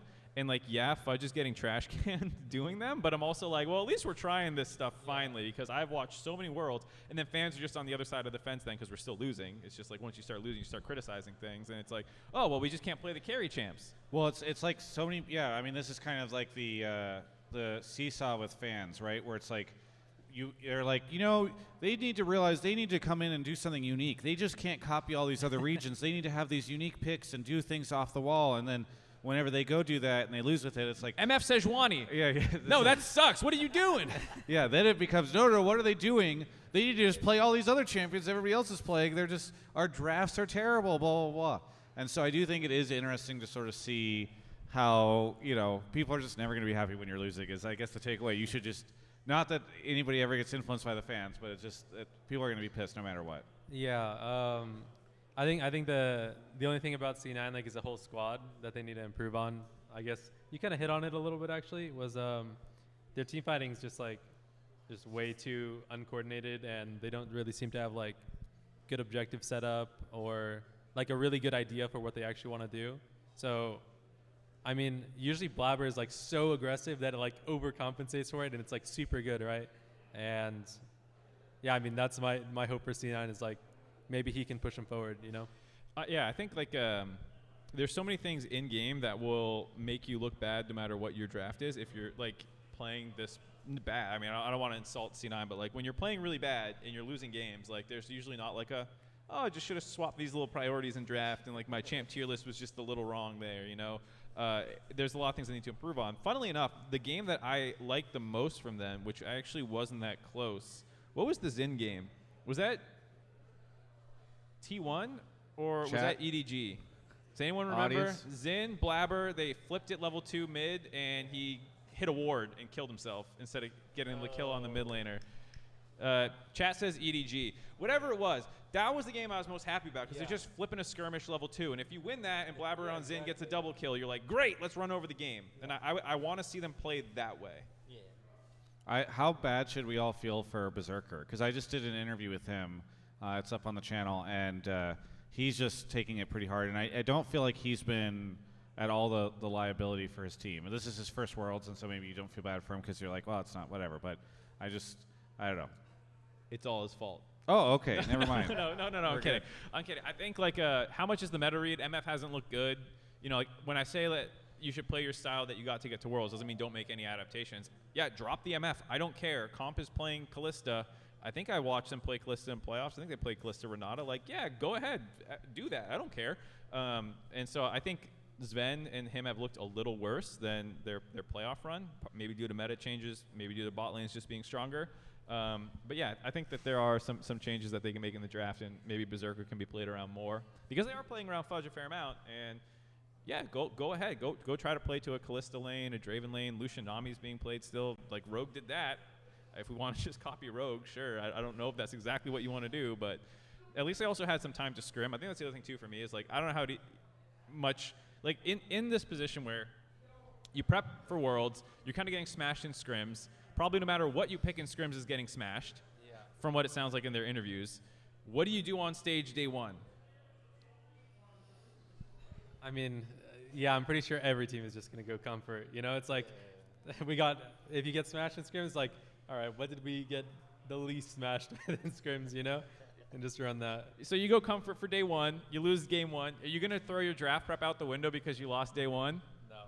I think usually whenever you see teams just throw everything out the window, it's actually just so much worse than if you change your whole game plan after one loss, it's doomed. Yeah. So they do it game 2, and then maybe after game 2 you're like, all right, now we really got to make adaptations, but you have less than 24 hours before your next game. How easy is it, do you think, to oh yeah, that didn't go well, let's go just change everything? You actually think it's that difficult? Because I've talked about it being difficult, but I don't know, you have to do it sometimes. I think the only really hard part about that is some players kind of convince themselves that they can't play matchups. I don't know about C9 in specific, but at least on CLG, sometimes let's say if I wasn't confident in a matchup, I'd be I don't want to play this no matter what. Yeah. Or some people are like that, right? Yeah. So, I mean, I'm like that in silver. Like, if I have like a 10-game losing streak, I always go back to my cover picks. Yeah. Yeah. I'm not playing into Aatrox. That's permaban, you know? Yeah. Like, So there's also some times where it's like you just got smashed by something, maybe sometimes twice in a row, and you're like, well, that's a new ban that we need, and then the whole draft just completely changes. So yeah. Also, oh sorry, No, I was go for gonna it. say, like, I really hope Xerath is picked at some point in this Worlds. Like, Azir's being picked a lot. Aphelios, Jinx, Varus, right? Really good into this meta. So I hopefully, mean, we've had a pretty big set of champion diversity. it has been a very diverse Worlds. So it's time for Xerath. Go start DMing Abba. yeah. Man, Jensen? I wanted to play Xerath in playoffs. And your But team I was was like, like, no? No, I mean that, and they were like, I was telling you, like, it's so specific of a scenario, but in Worlds it's happened like 5 times already. So hopefully someone picks it up. Very good. Well, hey, thank you so much for joining the show. Anything you want to shout out? Yeah, I want to shout out my brother over here. He helped bring me over here and everything, and I want to shout out to my family down in Ohio and Virginia. I won't be here without them. Fantastic. Thank you so much for coming on the show. Thank you for having Really me. appreciate it. Awesome. Mark is going to pull the next. We definitely folks. have a hot take, but not this next one. Okay. Actually, this one's a hot take. You know what? Yeah, this is pretty hot. Yes, very good. I held the microphone away so that we could have a production meeting, and then you held the microphone back. So now we've spoiled. Anyway, hello. Welcome to the show. What's your name? My name is Shane. And where are you joining us from? Beautiful Los Angeles. Los Angeles. Yep. That's oh, right. us. We did talk. We talked before. We Yes. talked on Yes. Monday. All the way up from LA. Fantastic. And how long are you in town for? I got here last Friday, and I'm here until Sunday. Okay, fantastic. Just for Worlds or anything else? I saw some family at the start of my trip. Okay, good. So you were able to make it work. That's basically what Mark did too. So, all right. What do you want to talk about on the show? So I am a copium abuser at this point. And the hopium is coming back. It's coming back strong. I will. You had a couple days off to re-up on yeah, it? to re-up. I am the proud owner of a C9 jersey that's signed by all the original members. So I was looking at that, getting my hopium built back up, and I said, you know what? It's possible for a 4-way tie and a climb to first. Oh, you think C9's getting out first? Let's go! So All right. not only are they getting out, they're getting out number 1 in the We're group. going to take number 1 because All that's right, in my all right. pick'ems, and I need it. Perry, it's time for congratulations, sir. You're the winner of tonight's Chipotle hot take. Because even whenever we had other things, I don't know if they got as crazy as C9 getting out in first. I didn't even know there's a possibility of that. Statistically, there is. Anything that happens in the first round robin can be undone in the second round robin. You just do it the opposite. Yeah, fantastic. Okay, well, we're going to get you a burrito or code for a Chipotle entree. So congratulations on that. Thank you. I'll talk more about Chipotle afterwards. So why do you think this is going to happen? Okay, so I know we have slightly different players now, but if you look at 2018, we had a very, very similar situation at Worlds. There was the possibility of C9 tie-breaking their way out into first. This is their revenge year. So anything on the Rift you want to talk about like this Okay, year? as far as the Rift is concerned, similar to what we just talked about, I think top and mid have been the major weak points. I'm hoping with these days off, they can adjust, get a better meta read, hopefully adjust to what Worlds has been doing more of and less of maybe just what NA does best. Maybe there's some middle ground, a better way to come about that. Looks like Aatrox has been a very weak point for NA, both playing and playing against. So hopefully they've found something around that, because that seems to be the hottest priority. So you want a ban Aatrox, a tank top for Fudge? You want the Sejuani, the Maokai's? I'm not going to go that copium. Okay. I think he can still try, Do you have any faith on carry champions for Jensen? LeBlanc into Azir, or do you just want to slam Azir and control mages? Probably Jensen needs to be on control. Okay. I think we're at that point. All right. So But I think we need to leave top open. Bring back Sivir Yumi for Sven and Berserker. It seems to be alive. Yeah. It looks Yeah. okay to me. There we go. Team fighting late game. Palafox, Well, you because seem we just saw Sivir pop off like a monster on Monday. Yeah. So, Enchanter hyperscaling could work. I believe. Palafox. Do All you right, believe? the dream comp, Ornn top, right? Olaf, LeBlanc or Oriana, preferably Oriana. No, she's and back. then Wait, Sivir she's Yumi. back? She's back. She Oh, was she's banned. back. Yeah. Nice. Okay. So yeah, I think honestly, if you put Jensen on Ori, anything could happen. Yeah, That's it his could best happen. champion, and is just buffing his team. Worst case. Yeah. Yeah.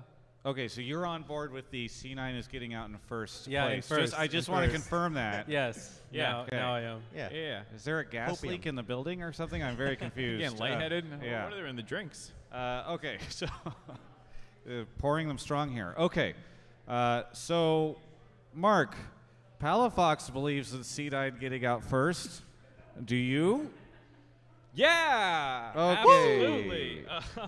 Wow. How possible is it? Pretty unlikely for me. Very unlikely. I'm not really feeling it. I actually think watching the game, C9 has looked like our worst team. I'm sorry to say Yeah, that. no, They're in a very yep. difficult group. Mm-hmm. EG has looked better to me. 100 Thieves has an easier group and has looked better to me. How much of that is the group versus their play? You can debate that a little bit, but there's not been much working for Cloud9 right now. I'm hoping that they can just find like a couple easy engage tools. I was watching, which game was it that they played where the enemy team had Maokai, Ornn? It was the Fnatic game. The Fnatic game, yeah, first That one. would look like the stupidest engage comp I've ever seen in my life, where they Yep. have like 4 ults that shoot from 3,000 range away and take up the whole lane. I was like, you know what? We can win We with could that. do that. We could do that. If T1 ints into us at a dragon fight and we press all those R buttons correctly, like that's a win. Like I'm so down for a team fight Go comp back like to that. the bronze basics, right? Yeah. Yeah. Exodia comp. Bronze Zodiac. Dude, okay, so the other thing about Fudge is that he did play MSI on 2021. Looked very good on carry champs like Lee Sin. Yep. But he also played Malphite one time too. Bring back Malphite top. Yeah. So Mark, you're on board with C9 getting out in first place of their group? If it doesn't happen, I'll do nothing. Okay, fantastic. You're not willing to put anything on I'll it. put no stakes on this. Yeah, I feel like they're playing really good teams. Yes. So maybe if everybody gets COVID and they all have to have emergency subs, maybe They did put out C9 that will get announcement. first. That was Yes. an ominous announcement. Yeah, no, I mean, I don't think it. I just heard It some, felt ominous. some players tested positive, so they're going to be playing remotely. So All of them from Group A. But we don't know and if not that's Cloud9. Yeah, we. Oh, yeah, exactly. Wow, it's just going to be every other game will just be C9 walking on the stage against no one. Yeah, I don't even know if in that situation. Travis, how copium are you for Cloud9? You feeling it? I mean, they are the team that is in the best position to get out, right? Like, not based off of. They're all 0-3. Oh, no, yeah. They're 0-3. But the other teams are 2-1. There's no 3-0 team in the group. And so. It doesn't really matter. You need to basically win every game. You're asking me how copium I am. I was trying to, like. You're scrounging for something. I was looking. So. All right. Well, I guess we'll find out if you are correct, sir. And I just a will short add, time. I couldn't go to any of the other C9 games, so maybe I'm the unknown factor cheering for them. They'll win Yes. for me. It's all you. Yes. Center of the We're universe. really reaching for Hey, a lot of copium. I started the 100 Thieves chant on Monday. Oh, you did? That was me. Okay. Are you also starting the TSM chants? I will. No, Okay. that was not me. Are you starting I the, cheer the, for the correct the team. JDG, Jing Dong Zhao, or whatever it is? No. Jing It's, Dong Fighting? Yeah. It's usually like EDG Jayo. Jayo, Yes. Yeah. Okay. Either way, thanks for coming on the show. Anything you want to shout out? Shout out to the sponsors: Chipotle, Grubhub. Love Grubhub definitely because they've been pouring a lot of money into league creator events. Awesome, love it. Keep it up. And then I'll give one more shout out because at the start of the show we were talking about our second hopes. So my second, Oh, I forgot to keep asking people about Yeah, that. yeah. I'm my such second, a bad. My second strike, I'll take Rogue World Champs. Rogue World Champs I can get behind. You know what? This is maybe BM to say, but like those players as well, if they won a world title, would probably not be the ones to hold it over our head. That org, those players, Fnatic fans get another world championship over us? No, oh never. my Well, they're god. becoming coy though. G2 fans get another like world finals over us? Oh my god. Rogue Yeah, fans? They're but- chill. Yeah. I'm chilling with Rogue fans. Rogue is becoming coy, so I think they're going to have that brand shift. So maybe they will. Yes. Yeah. Ebi would definitely hold that over people's heads. Okay. Either way, thanks for coming Yeah, on the show. thank And you. we'll catch you next time. All right. Speaking of Chipotle, it is time to talk about Chipotle. So I have seen. I don't know if we've sent out all the codes yet in the chat. I guess we'll see in a second. But there might still be some codes available. I know that at least one of them is !burrito, and I'm sure our lovely mods will be spamming all the codes that are out there so far. But we've been giving away burritos throughout the yes, there we go. Free burrito alert. I see it already. So make sure that you go grab one of those codes if you haven't. We actually, very fun thing. We were given a bunch of codes for free Chipotle for our trip out here. So myself and the TGI Live production crew went and got Chipotle earlier this morning. You can see, well, this afternoon. You can see that over on my Twitter. But it's been fantastic to have Chipotle on board as a partner for the show.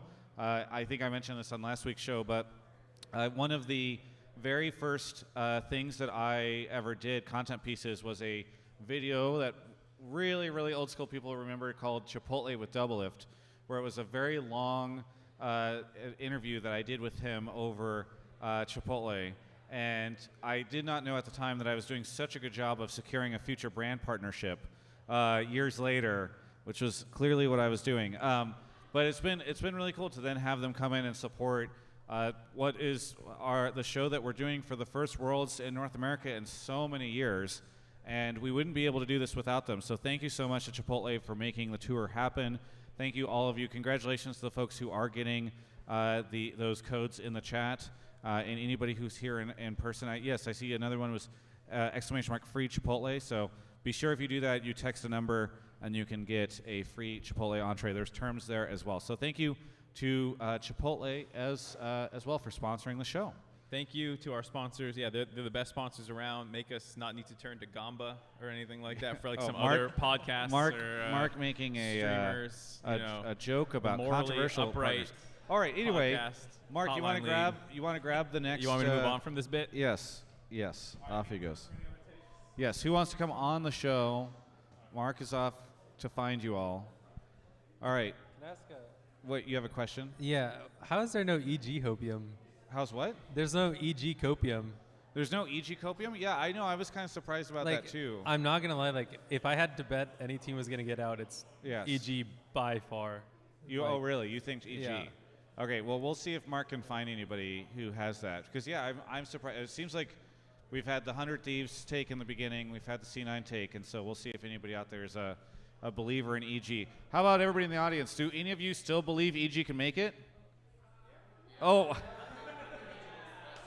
I expected. Okay, last week when we did that, there was a cheer from the audience. This time we just had a couple of people go, "Yeah, that was insane!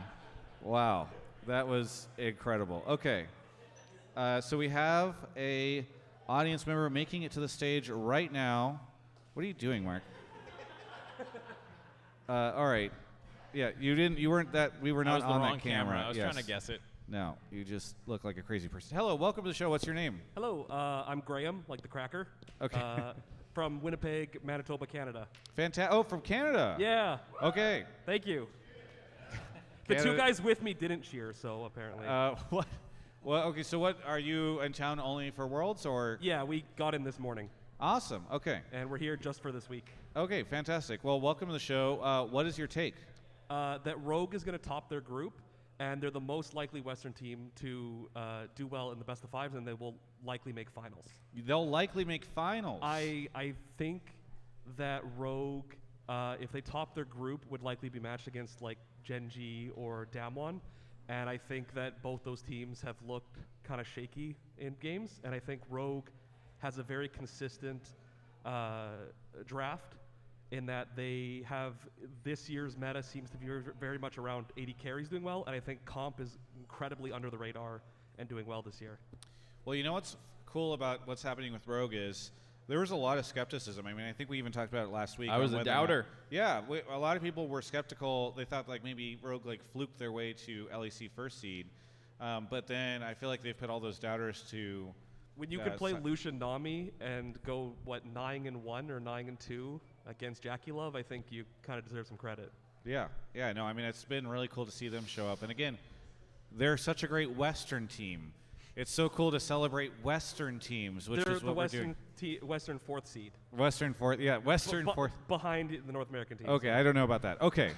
But, okay, so Rogue getting out, let's see, all your steps are they're going to top their group, and they're going to make finals, and they're probably going to have, they're going to be, regardless, the best performing Western team at Worlds. Yeah. Okay. Mark, you're Yes. pulling out your phone you're looking Just up some refreshing. stats? Yeah, I'm just looking at some stuff. Okay. Palafox, what do you think of Rogue? I'm still a doubter. I'm sorry to Oh. say. They by far have the easiest group, I think. And on top of it, like, I can see some like weak draft points for them. So for me, it's just like I think Larson's champion pool is a little bit shallow, and then Razork's a big question for me. Whether like how he'll perform against other junglers. You mean You mean Malrang? Malrang? Oh, Malrang? Wait, am I? Malrang's Rogue, Razork is Fnatic. Oh, but I'm Larson trolling. is Fnatic, so you probably just meant Malrang also plays the weird stuff. He's playing like the J4 still. Oh, and, like, okay, wait. I actually have really good faith in Malrang. Who's their top? Wait a second. Odo Omne. Odo Omne? He's playing Maokai. Palafox is coming They're around so under the on radar, Rogue. Palafox doesn't know We're who they watching Palafox in Yeah, real time become become a a Rogue Rogue fan. believer. Yeah. Yes. I don't know. I watched a lot of the Rogue games today. I guess I forgot which who was on that team. Yeah, I believe in Malrang. Larson's the only like one that I think has a shallow champion pool, but I think it's like, I mean, he probably won't get banned out. So I was listening to Diveforia, and they were talking about a similar thing about like Rogue is kind of playing its own style right now, which is like the Maokai top. You know, they're playing control mage for Larson a lot of the time, and even like Lucian Nami, these kinds of things, which are not really meta, they're still pulling out. And the concern that those guys had, like K-Droll, was like, what happens when people just like throw out the S tier bans that you're usually doing and just target ban them, which is what often happens in playoffs. It might happen in a second round robin where you're like, okay, we've seen what you've won on. It's like team fighting. You use comp in the early game as a pressure point on Kalista or Lucian, and you know, what happens if we just throw some bans down bot lane and get rid of what Odo wants to play or something? Like, I'm curious what happens as you go later in the tournament, if it is just like right now this meta read that's throwing teams for a loop. I also kind of agree with what Palafox saying about team strength in their group.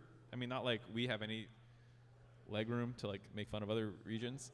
No, like, but I do think we're the ones making groups easy right now, it looks like, Yeah. for some teams. So Yeah, like, I can't say too much bad about GAM right now or anything like that, but well, it's not like Gam's taking games off anybody either. So yeah, I mean, we're all monkey knife fighting in the middle as I say this. Right. But, you know, like, I kind of see what you're saying about, like, we'll see when they go up against some of the other teams. But if they get out in the first group or first spot, to your point, they can have a decent quarterfinal draw. I do think they're good enough that, like, it's not like they need to dodge every.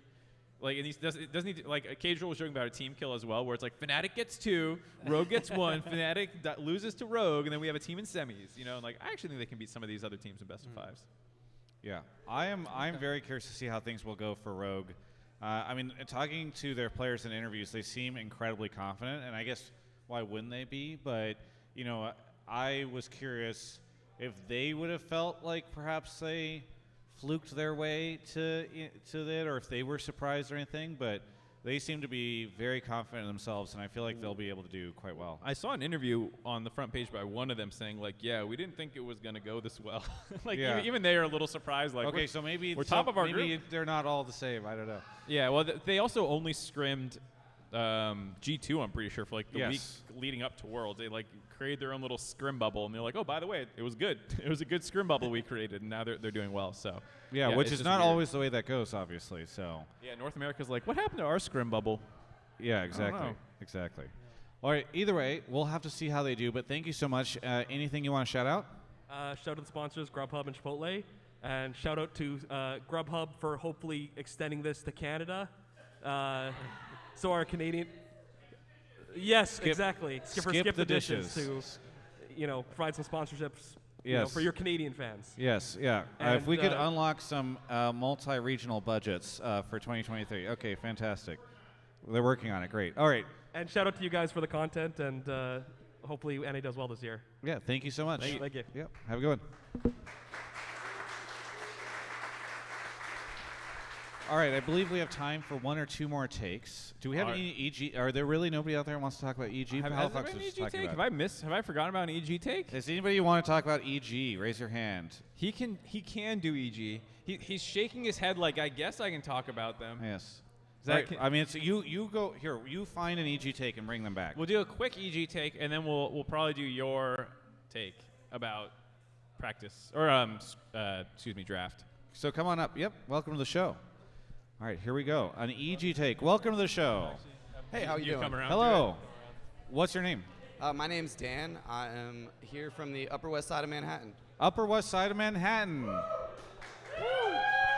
There we go. Okay. Is that bougie? Is that the bougie area? Where's the bougie part? It's a little bougie. Okay. Yeah, it's just a little. Microphone up. Oh, sorry. So I've been to Worlds all 4 days. Actually, thank you to Travis and Mark and Travis Gafford Industries and your community manager, Numi, for the giveaway ticket on Friday. EG has looked the best out of NA at all, I think, other than a few times in like the mid game where they just decided to just kind of like hands check these teams instead of fight around an objective. But I think going in their early game has looked really good. Kaori's looked pretty solid. Impact has looked good in the top lane. Just overall, like they look good. It's just they're not closing out. Okay. So what is your predict? Do you have a prediction for them? You seem to think it's that they look good. They're just not closing out, and they're the best. Can they get out of the group, or is it just that they're able to save their reputation a little bit? Like, do they finally take a win off G2 and not go 0-8 against them this world this year? I think they can definitely beat G2. As for the other two, like again, it just comes down to like the mid game for me, and not just fighting around nothing. Like if they get a good setup, if they get some picks, otherwise they're just kind of like, oh, you're fighting our mid lane tower, let's fight, and then they get wiped, and the gold completely changes. Yeah. Well, I'm glad you came on because Palafox and I were talking a little bit about this. Palafox, you're an EG believer, so what do you think they are capable of? So far, I guess compared to all the other NA teams, their team fightings just looked like still a little bit dysfunctional, but like the best by far out of all the other NA teams. Slightly dysfunctional. Yeah. There we go. We take those. I think that like sometimes their objective fights, they're just not choosing the right ones. Sometimes not choosing the right team fights to take on item spikes. I think if that gets cleaned up, like you can definitely see like 1 or 2 wins from them. I think they've had the most high moments, I guess you would say. Like there's times where like Hecarim or Inspired on Hecarim's getting kind of fed, or Kaori on Varus. That was a game where he was actually playing so well. You know, so mad that Jojo just died like 4 times in like Narnia. I was like, just stop dying, dude. The set game was obviously a bit of a travesty, but that's Jojo. He's a bit of a coin flipper, and so I'm not going to be mad at him too much. And so I agree that they might look the best of the North American teams. I think, like I said, 100 Thieves, it's debatable, but like they're also in a weaker group. I don't think it's quite as difficult. I mean, the problem with the 100 Thieves, I think for me, is just they're kind of hesitating a lot, it seems. I think like every single time I've seen like engage support and then like engage from somewhere else, and like I think I've seen them go first on a fight like less than a handful of times in 3 games. So there's the stat going around right now that no North American team has even taken a tier 2 turret, which is painful to say out loud. I cringe as I say it. Oh wait, that's it. You've been asking me, or you've been asking everybody what their Don't second say thing. it, dude. If we can't make it out of groups, I just want us to take a tier 2 turret. That's my. Just one. That's Just my one. like. I'll take that instead type hope. Where I was going to go with that was like, I also wonder if you looked at team fights, how many times have we actually won a team fight? There's been a couple times where like the kills are kind of even, or we like limp away and they get the objective or something. EG is the only team I think who has aced the enemy. There was that one dragon fight in like their second game, might have been their first game. I think it was their first. Yeah, they actually got an ace, and I was like, oh shit, you know, and like it wasn't like they won the game, but like they do have these moments where you can kind of believe the game is actually in their favor. So to that point, yeah. I forget if it was their second or their first game where Vulcan gave Kanavi first blood, like face checked into 5 of them. Oh yeah, the level 1 death. Yeah. The bot lane was so disgustingly fed that game, but Kanavi was able to take that lead and just like destroy the top half of the map. Yeah. And I don't know like what your opinion is on that. Like, do you think without that first blood would it have gone semi differently, or was it still just? I think like, so first blood changes like a little bit, especially with the jungle. Like, I think we had a game this split on CLG where like enemy jungler gets first blood, gets a longsword, the clear is like 10 to 15 seconds faster. So that throws a lot of people off. But at the end of the day, like you said, like bot lane was getting like super fed, right? I think it was like Varus TK that game. And from what I watched, like We're sorry. For those that are watching at home and don't know this, you have no reason why I'm in the giggling. bar area out at the front of the building. There's like a there are little people LAN cafe. And there are someone's people getting screaming. destroyed.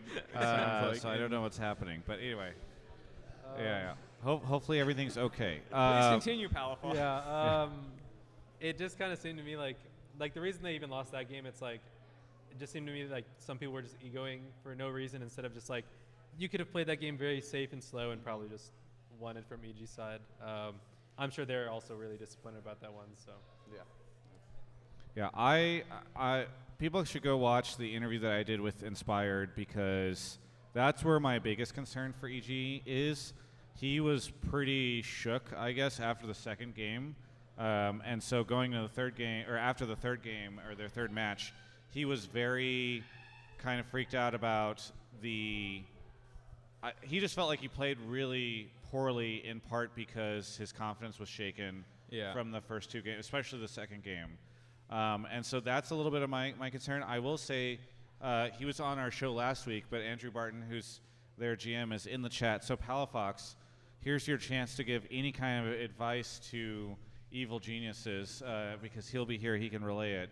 What is it? Who did you want to have them pick mid lane?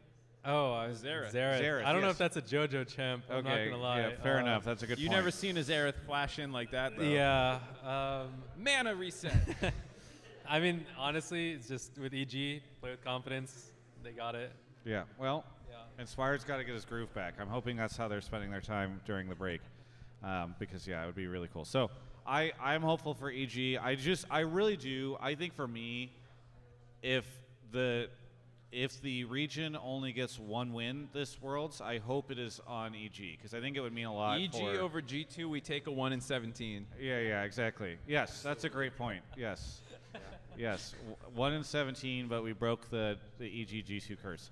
Either way, thank you so much for coming on the show. Anything that you want to shout out? Again, I just want to say thank you to Travis, Mark, and your community manager, Angie, for hooking it up with the tickets this weekend. I had a really good time. Thank you to Grubhub and Chipotle for hosting this. And let's hope that NA 1-17 and we at least beat G2. Jojo Pion, #1 in my heart at least. There we go. Okay. Thank you so much. Fantastic. All right.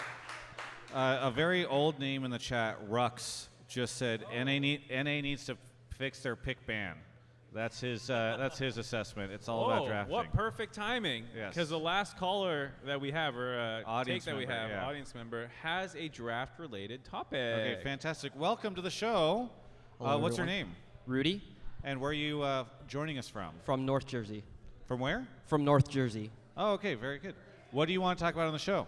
So my take is that the pick ban, the draft that all the NA teams have, is by far and away the smallest problem that any of the NA teams have.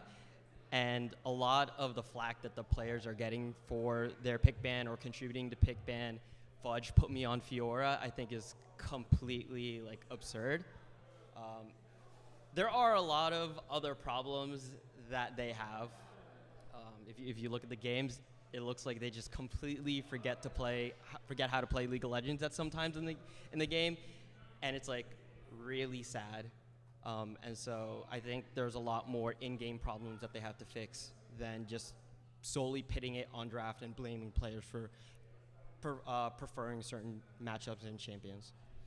All right, so it's a bit of a follow-up from the conversation when Croissant was on. Yes. But now that we have a pro player here, I figure it was worth revisiting a little bit. No, I do like it, especially because I feel like it's such a big thing like there's this kind of weird confirmation bias that occurs at these things where draft occurs, and then you have a bunch of fans that say, "Oh my God, we inted that draft. That draft was absolutely disgusting." And then anything at all could happen in the rest of the next, 30 minutes or so. Teams could be running it down, or the players could be running it down, and at the end of the game, if they lost, they go, "See, I was right. The draft was disgusting. That's why they lost. I called it in Champ Select. Ha. I'm right." So I feel like that's part of what happens is you just have all these people who are wanting to prove themselves right and then later on criticizing drafts. Mark, what have you thought of the drafts from the North American teams so far? I'll preface it by saying I don't love them. I don't really think we've had this draft where I'm like, oh shit, this is the freest win I've seen from this draft. But are we going to ever at Worlds? They're No. playing really good teams with really great coaches. There was one game where I looked at the enemy team draft and I thought they were kind of trolling. There was one game where our draft was actually straight up better, and I can't remember. Was it the first one? It was one of the early days. I think it was Yeah. actually day 2. I don't think I was in the venue for it, but I can't remember. There's one draft by some Eastern team. I can't remember. I think it was maybe an EG game when I was watching, and I was How like, did you feel? Well, how did you feel about the Nidalee? Because that was very controversial. that's not so. Yes. So to people who flame sometimes, yes, there are some drafts we int. Yeah. I don't like the Nidalee game, for example. I kind of hated that. There are times I do not like our drafts, but I do think, to your point, there are times where, 1, the draft is not the problem, or 2, even when the draft is the problem, the way that you get there is usually not Fudge trying to BD on people, he just is egoing all over the place. It might be that his team is he might go to his team and be like, should I be doing something else? And they're like, no, dude, this is the best strategy we have. People assume that Sven talks about how they're getting slammed in scrims. People are like, well, why didn't you adapt? And it's like, who's to say they didn't try Sejuani and Maokai top and they still got slammed? And so they said, F it, let's just play what we won with last on stage. That could have happened. You could have a situation where, there's so many situations that can come up. The coaches might be trying to push them to try things, and the players might be hesitant to. I know coaches sometimes get blamed for draft as well, or the players do. There's all these dynamics that can be going on, as well as even if you do make the changes that you see in draft, the way that it'll play out in games is really different. All right, Fudge is struggling in lane phase. I'm watching him play Fiora into Ornn. I watched some other Fioras play into Ornn. They repost the displacement on the Q from the Ornn Q proc, and they get a stun, and they do stuff. And I don't think I saw Fudge do that. So maybe his lane phase is just bad. So then put him on tanks. But if you put him on Sejuani top, the enemy just either gets the counter pick, and then maybe they play it better, or they can just put top on an island and sit on Berserker's face for 25 minutes of the game, or Jensen or whoever. And the way that comps interact is so much more complicated than just put him on a tank and soft lose lane phase and go down 20, but it doesn't matter as much because you're on a tank now. But there's spillover that happens about well, what's Blabber doing now? What's the enemy jungler doing now? Maybe Fudge is not playing well, but maybe he's gotten attention from the enemy jungler that's forced resources down there. A lot of things can happen in the game that beyond just oh well, you lost with ego picks, so don't do that. And again, that's not to defend all the draft choices, but there's a lot more under the surface. At least I think so. Yeah. Palafox, how have you felt? Mark kind of covered it. You never know, what's really going on with the players. I think, best example I can give for myself is just when I was on FlyQuest, someone wouldn't want to play something. A lot of the times I would have to play, something I was really not comfortable with. But at the end of the day, you're going to go into a game and you have to pick something. So, whoever it is that's taking, the pick they don't want or playing in a certain way, sometimes it's just necessary for that to happen. And I think who was it? It might have been Parth actually during the infrastructure talked about players and coaches coming on. The only times you'll really see that start to change is when coaches and players are I guess willing to call people out to actually get better at their mistakes, not at Worlds, but in the prep leading up, right? So spring, summer, and I think that's that's when that type of stuff will change. The one caveat I'll add too is maybe Fudge is just an asshole. Yeah, we're not you never there. know. I'm painting the other side right now because the community conversation is clearly on the Fudge has a huge ego problem. Yes. And I'm just on the other side of the fence to be well, here's some other alternatives, but maybe he does just have a huge ego and he's guys, Who the hell are these guys? Zeus? But I feel like that's not what the default assumption should be, right? And that's where people tend to go as the default. Yeah. I don't think Fudge is like, I'm gonna ego on Zeus, the number 1, number 2 top laner in the world between him and 369. Like I don't think that's the perspective. We'll see when interviews come out, when inevitably players talk about what went wrong at Worlds. Maybe this will be one of the things. Yeah. That Fudge was a problem, and I'll give it the credence then, I guess. I mean, one thing I can say about Fudge, at least when I played with him, is that he like really, really, really highly respected like a bunch of like Korean and LPL tops, and like I know even now he's just still watching VODs over and over and over of like their gameplay, right? So I really doubt that that's the case, right? Yeah, and of course there's a whole other can of worms with Fudge for why the community's so harsh on him right now in terms of his comments towards fans in the past, as well as his practice regimen being 1v1s. I gotta force you to talk about. We were talking about it before the show started about that practice regimen. How'd you feel? Yeah. So, I mean, from what I heard, he just wasn't 1v1ing like the best opponents. So obviously, like not the best practice, right? And on top of it, like the people he is 1v1ing, like I know they're also playing Champions Queue. So at the very least, like. You can play a little bit. I know you're a really good player, Fudge. So if you put in a little bit more effort, I know you're just gonna smurf. I mean, what was fun? I think 2 or 3 days ago, the tweet went out that was like Wonder tweeted Fudge joining Champions. Fudge joined Champions Queue. Yeah, it's so funny. It's so funny, and it's like, it's almost better if he had just not and stuck to his guns and been like, no, this is the best, because now it just looks like you're like, wow, at the 11th hour, literally, you've decided it is time for Champions Queue to save you. Because like now he has to win, right? He has no more excuse anymore, and it feels sucky that was always the default, I think, around him in terms of community perspective. Like with everything that he said, like he just has to win lane. Like even going even doesn't count for it. Yeah. The good news is, according to Twitch chat here, is that he's gapping 369 in Champs Q right now. So the turnaround has begun. Wait, this is actually like C9 going first hot take. Like, this is it. This is the beginning. Yeah. They join Champs Q. They start smurfing. They get their confidence back. Yeah. And then Champs Q saves North America. Yes. Because this is how it happens. We finally had Fudge join. Okay, fantastic. Hey, thank you so much for coming on the show. Also, thank you. I've seen you taking some photos, so we'll grab those from you later on. Anything you want to shout out? Yeah, Travis's sponsors. Thank you, Grubhub, Chipotle. Also for making this free. Those New York tolls suck booty. Because I drove from Jersey. Yeah, so. Well, I'm glad we were able to have you on. So thank you so much, and we'll hopefully see you soon. Very good. Well, at the end of the show here, I want to give, I want to echo what everybody else has said. Shout out to Grubhub and Chipotle. Thanks to the Grubhub team for making it out. Thank you all for coming out. We're going to do some shout outs here. Palafox, what do you want to say here on as we're winding down the show? Anything you want to shout out? Shout out Rux. Shout out Rux. Oh, fantastic. Yeah. Shout out Rux. Cool to see that name in the Twitch chat. AV's still there. Okay, how about you?